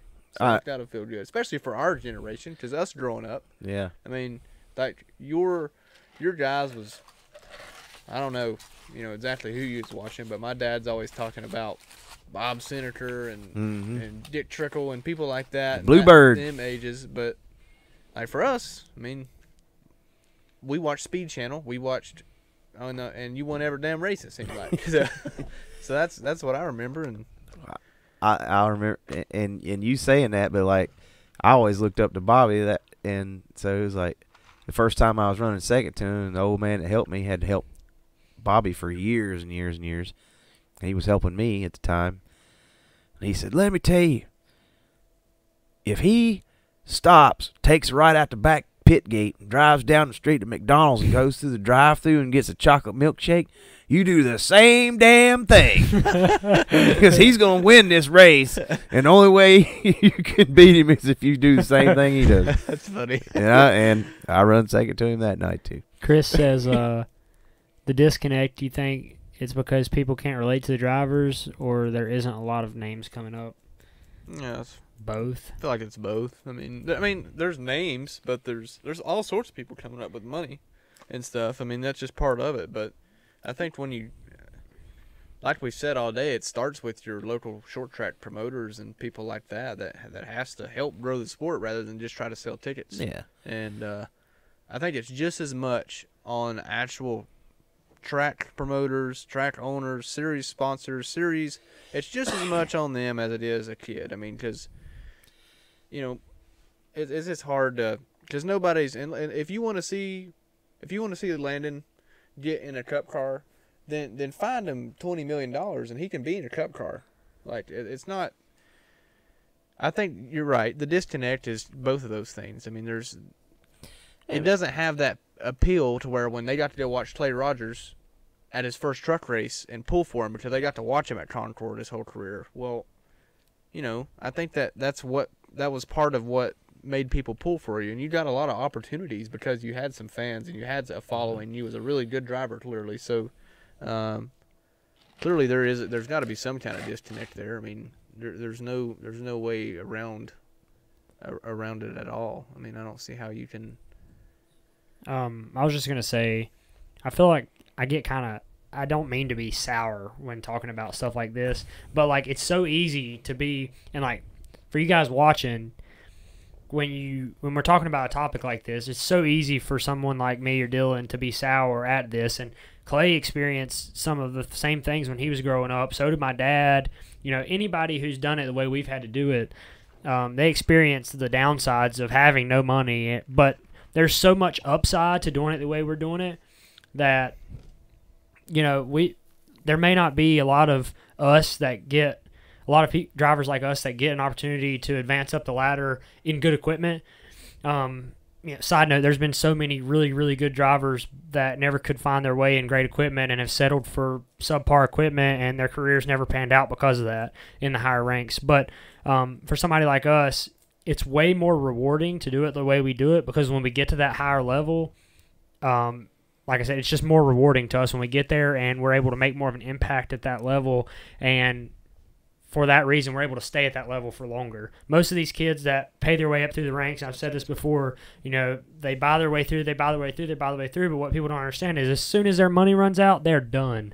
Yeah. There is no more. If somebody worked their way all the way through and was able to find a ride and get there, I mean, those are the people in the Cup Series that are making a difference right now, winning races and that kind of thing. Those guys didn't pay their way to get there. Those are people that done it just like we did and, made it up through the ranks. And basically, you're saying the reason that there's a disconnect is because people aren't relating to kids that are essentially paying their way through In a it, way, so- yeah. It's just the disconnect is because I've said this before. There's no short track heroes that make it to that level anymore. Like there's just not, and I feel like the core of NASCAR. If there was, Lee Pulliam would be there. Or Philip Morris would be in the Cup Series, and people like that would be there. Josh Berry would Man, be. Philip Moore's 15 years older than Dale Jr. He'd be retired. Well, I'm just saying. people like that. Not Philip Morris anymore, but people like a young gun like Barry Beverly. Philip might be older than Mark Martin. I don't know if anybody even knows how old Philip really What is. about a young guy like I think he's 85. You got young guys like Barry Beverly out there. He's just getting his career rejuvenated. Guys won like 87 championships, and But I don't know. I just you definitely have a point. And yeah, I it's will easy for us to be sour. I will say, and you know, I agree with it. And I will say one thing, too. Like, there's always been a mix. There's always been, you know, you had Alan Kawicki coming in with no name against, and Alan had some money behind him. You know, there's no way that he got to where he was without that. But you had him coming in with Davey Allison. Well, who the hell did we all pulled for Davey Allison? I didn't give two shits about Alan Kawicki yeah. until years later when I was able to understand and respect what he was doing. Okay, so there's always we need a mix. We need new names coming in. Yeah, we need. I think it'd be great if people like like Chase Elliott's my number one thing is like, you know, we need his name in the sport. Yep. We need you realize we don't have an Earnhardt in the sport right now. I mean, that's the first time since I've you know what I'm saying? No, you're wrong. Jeffrey doesn't have a ride right now. And Bobby Damn it. Dale is making Jeffrey's some not driving. Where's right Bobby Dale at? I don't know, but he has What a name. Dale in his name. Yeah. I mean, that's got to be. Yeah, you're sorry, right. I didn't mean. I didn't even think about that. Jeffrey is out of a ride right now. But you've always had people coming in. We got to have a mix, and we got to have the fresh Is that a blood. fart? And but for the Sorry, Clay. because most of the average NASCAR fans are older than I am, per what I read today. That's wild. Then But it's definitely believable. yeah, the average 100% or believable. majority. Yeah. So you got to have new names come in, but you need to keep. You got to keep us. You got to keep us old school guys. Well, Me, old school. I don't know what school y'all are. Y'all can tweet and Hell, before Facebook long- We're and old talk now. on radio Before at the long, same time. I'm gonna be out. I'm gonna be I'm aged 22. out. I'm old as shit. But- I'm yeah. retired. But you got to have the new I'm blood racing coming late in models. too. You know, Chase Elliott needs a kid that nobody ever heard of to come up and compete against, and maybe that's the William Byron. You know, 'cause he definitely didn't come up. And can you take anything away from what he's done? No, he's Holy- one. He's by far. He is one of the very different examples. William Byron doesn't come along. This is a 1 in a million because he comes in and has Yeah. money to go to the Kyle Busch Motorsports and stuff, and you know he's able to fund himself. He made his through late that. model debut for Dale Jr. Yeah. I mean, And you know what I mean? Like, but William is one of the rare kids that has Has a Made it ton of happen. money and has a ton of driving ability, Yeah. and that's why if he's, William you know. Byron was broke, he would have just. I mean, he could have a good chance also of making it. I mean, I know there's not a good chance of making it, but I'm saying is he's got enough driving ability to where it's not all about money for him, and that's what I think. That's a good thing. That's a good mix. I mean, I think that's what between- Rick Hendrick seen in him, you know, Oh, yeah. when he was at KBM or anything like that. Because really, I mean, his money would have only taken him so far. He couldn't have ran Cup with the money that he had by no means. But you know, Liberty, which is his financial backer, they brought, however, probably I guess I'm assuming just ballpark. Don't quote me on this, but they probably had $3 to $5 million or something to take to Hendrick. And so when they picked him up and put him in, you know, the Junior Motorsports 9 car. If you looked, all the other sponsors on the race car when Liberty wasn't on it was Hendrick Motorsports sponsors. So, but yeah, so, you know, that's one example. I might get myself in trouble in here, but we need new blood. We need younger guys coming into this deal, and however we can get them in and get other younger people involved in it, because you know I don't race much anymore, and I may never race another race the rest of my life. But this is all I've done since I was 7. This is all I know. Yeah. So I need to be able. I need this sport to succeed in order to be able to be happy with my life and be able to do what I love and what I've done since I was 7. And it's going to take these type of people to get us through this section of or this timeline where the sport has kind of sunk down. But we've got to have those young guys coming in because they bring the younger people in. Yeah. The kid that I work with, Tyler Ankrum, he's 17 years old. Mm-hmm. It's crazy because I feel like he's been racing for right. I know. He's been racing forever, right? Like ever since I started racing. He just turned 17. Yeah, that's insane. That makes me feel old as shit. I'm 22 years old. My second season, I'm pretty sure, like I was racing against Tyler, and he's 17. Yeah. But what the hell? And he doesn't look at things the same way that I do. Well, how I'm 37. Yeah. He shouldn't. Yeah. You don't look at the same things the way I do. You don't look at the sport the way I do. Or you two probably have a little bit more of a shared common view. Yeah. But me and Tyler look at things totally different. But you know what Tyler can do? He can bring the kids at Lake Norman High School and get them interested in racing. And we've got to have that. Right, that's what we need. You know what I mean? Breeds more fans, because I can tell you right now, there ain't nobody at Lake Norman High School gives two shits about NASCAR racing. No. But they do. They're starting to now, and I see it because all their classmates are damn racing now. Yeah, and it breeds more fans, and when you breed more fans, you breed more sponsor interest, and then more sponsors will start sponsoring people that don't have money to begin with. So it's kind of like a chain. And like you said, I haven't ever been open-minded about that, and that makes a lot of sense how you put that. I'll tell you a quick story. I know we're way over time here. When Dale Jr. went to Mooresville Senior High School, and I went to Mooresville Senior High School, Dale Jr. was not a popular kid. He was Dale Earnhardt's son. How in the hell was he not the most popular kid in school? No kidding. You know why? Because Mooresville at that time, that's just red. In the early 90s, they're looking at Dale Earnhardt's son as being nerdy or whatever, and, racing's not cool. When I was in school, I was racing Pro Cup. I won the largest Winston Racing Series payout race ever. Nobody gave two craps. Racing was dumb. That's stupid.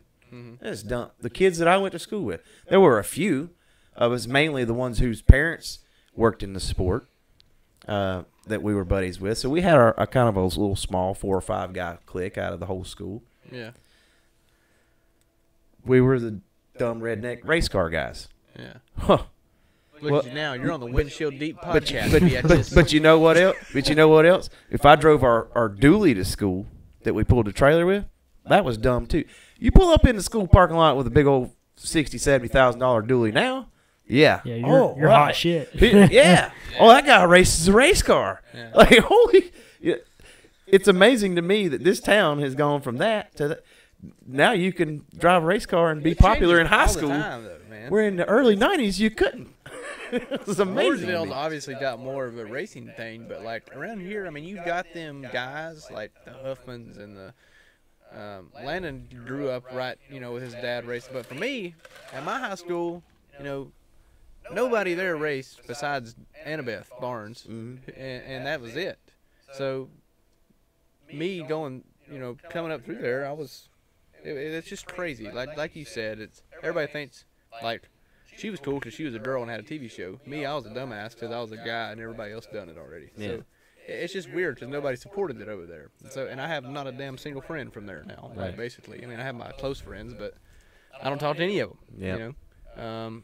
All my friends are through racing, and it's crazy how everything it evolves, it changes, then all of a sudden it's cool again, and it's not. So hopefully right now it's on the rise.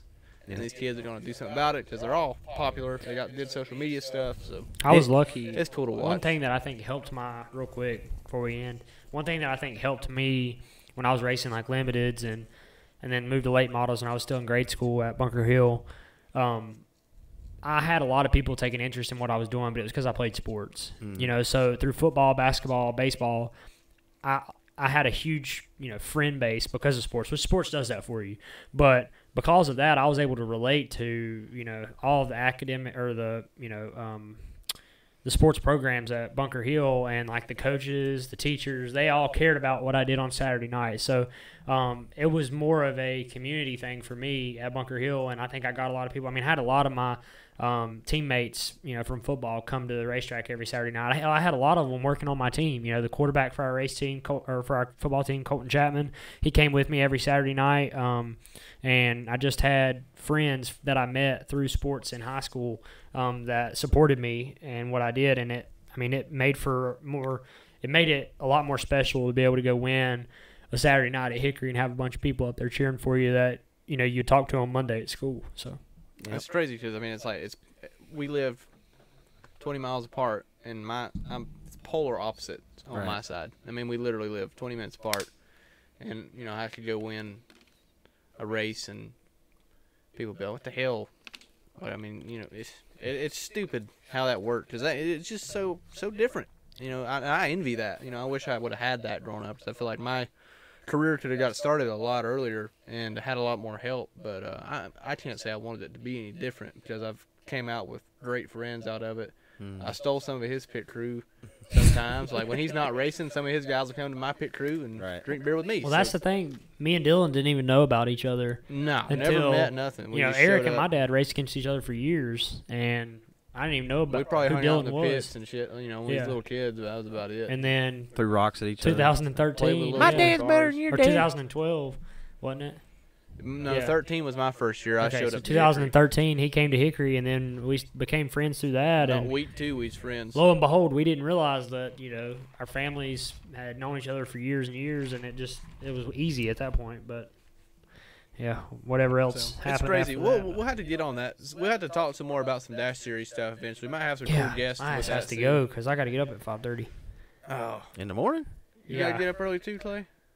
Not at 5:30. I open at the YMCA personal or fitness floor. He's a personal trainer. I thought you for, looked kind of buff there. 80-year-old women's swim class. Yeah. I did that a couple of years ago. Actually, I was a lifeguard that opened at 5 o'clock in the morning. They sit out there. Yeah. He picks things up and he puts them down. Yeah. He doesn't do it. Push the weight up now. All right. Well, this is Dylon. Spit out fire. Well, all 8 fun. of you that have been around for the long haul, holy crap. Yeah, sorry. We kind of went over, 10:40. but how do you not go over when you got a guy like Clay here that we could literally spend 6 more hours here and not, I could talk about this stuff till the sun comes up. That's the thing, man. It's so hard to cut the damn thing at the freaking, what are we at? 2 hours and 15 minutes, which really ain't, I thought it was longer than that. We're usually right at this number. Dab on that? Yeah, a little dab. You're the wrong damn way. Yeah, whatever. There, well, I think it's. Oh, yeah. There it is. Yeah. Oh, shit. I like it, Chris Marshall. Long live Windshield Deep. Cody, man, you don't even know. Cody showed up 20 minutes ago, and he's trying to criticize by talking here. Landon can surely talk. You're right. He never shuts up. Cody, you need to call me, man. This guy helped me do some of my PR. He's taught me how to do all of my own PR, basically. And I haven't heard from him in a while, so you need to give me a shout sometime, Cody, because I need your help. Yeah, clearly. Or I'm we struggling. Doing podcasts. Well, anyway, it's been really fun. We'll have to do this again sometime. I know you got a little track down here, but it's always fun. Maybe when we get we're in God's country right now. We're in God's country. Yeah. Like if you come to Taylorsville, North Carolina, if you Carolina, run far boy. off the road, you might find a cow licking you in the face. I'm actually impressed by the internet connection out here. Dude, that's because Dylan's a gamer and he's got about 50,000 internet Wi-Fi. Yeah, I've got he probably conned somebody into running the awesomest fiber optic cable. I got like Google Fiber running straight from China to the core of the earth. Wrapped in titanium. Wrapped in full titanium. Did you do any sim racing yet? He told me that you had sent. Is this right? Yeah, same guy. Chris Marshall, who is one of our most populated viewers. We really appreciate that, by the way. Sent you a bunch of old school games, like old NASCAR 99 and USAR game. He just said the Hooters Pro Cup game. Yeah, so we're gonna. Is Clay Rogers on that game? You might be on the Hooters Pro Cup game. So. I think I'm on one of them. Oh yeah, but we're gonna get to that. We're gonna do a separate segment on it, Chris. We have to set it all up. Hopefully, we can get something worked out with Carolina SimWorks one day or something. And we'll do a live stream deal set up where we can do some sim racing and broadcast it and show you how to really drive Hickory Motor Speedway in 1995. Yeah. So, anyway, Been fun. Been real. Ain't been real fun. This is the It's been official. real fun for me. I had a It's been blast. real fun. I mean, we've had Lady That was Rockers fun. on, so that's Appreciate good you stuff. guys having me. Yeah, That was man. awesome. Anytime. Maybe next time we'll do this thing on the road. We'll rent us a bus or something and come to you. I don't know if they lit have bus. Google. I don't know if they have Google Fiber to record the Earth. There ain't no internet like this at Okay. my house. Well, anyway, There ain't no. Yeah. covered a lot today. This is the voice of Grassroots Racing. We'll be back with you next week. about it. That was probably the most Yeah. awkward way No, to well, end it. thank you. Like I But said, anyway, we've thanked these good. guys Thank all before, your but friends. thank you to Fox Outdoor, Carolina Simworks, Heavenly Sweets, Blondie's Restaurant, One Designs Wraps, Heavenly Sweets. She made us some absolutely phenomenal cinnamon rolls with homemade cream cheese icing, and they are delicious. And Real good. our buddy at Carolina Simworks, he's gonna be on with us for a couple more weeks. Look at that So, view. my Huh. goodness. Landon's already ate the whole damn Yeah, I thing. ate like 4. But like I said, thank you guys for watching, and We'll be diabetic in here before long. we will be back. Oh, and PRW Racing Chassis, and we'll be back next week at 8:30 on Tuesday night. Not really sure what the game plan is for next week, but we'll Never know what yeah, it is. we'll kind of wing. probably change it 4 or 5 times between now and then. But We talked about. we'll doing be a- here. We can at least confirm that. So One more thing. I know someone was asking earlier. We did talk about doing a list. The damn list is way too long. we and couldn't do it. How do you pick the top 25 short track racers of all time? That's like damn impossible to do. We should have done a top 25 Hickory Motor Speedway. Yeah, because Because I could have done that Well, one. the thing is That's all. Yeah, no, that's the only one I I could said have done. screw it. Let's just get one of the top 5 guys in here. We'll just which bring is what Clay we on here and did. talk. That's good enough. But, Top 5 in our hearts. yeah. All right. Thank you And- guys, and we're out. Can we end it like John Boy and Billy? Wow, wow, wow, wow, wow. Meh.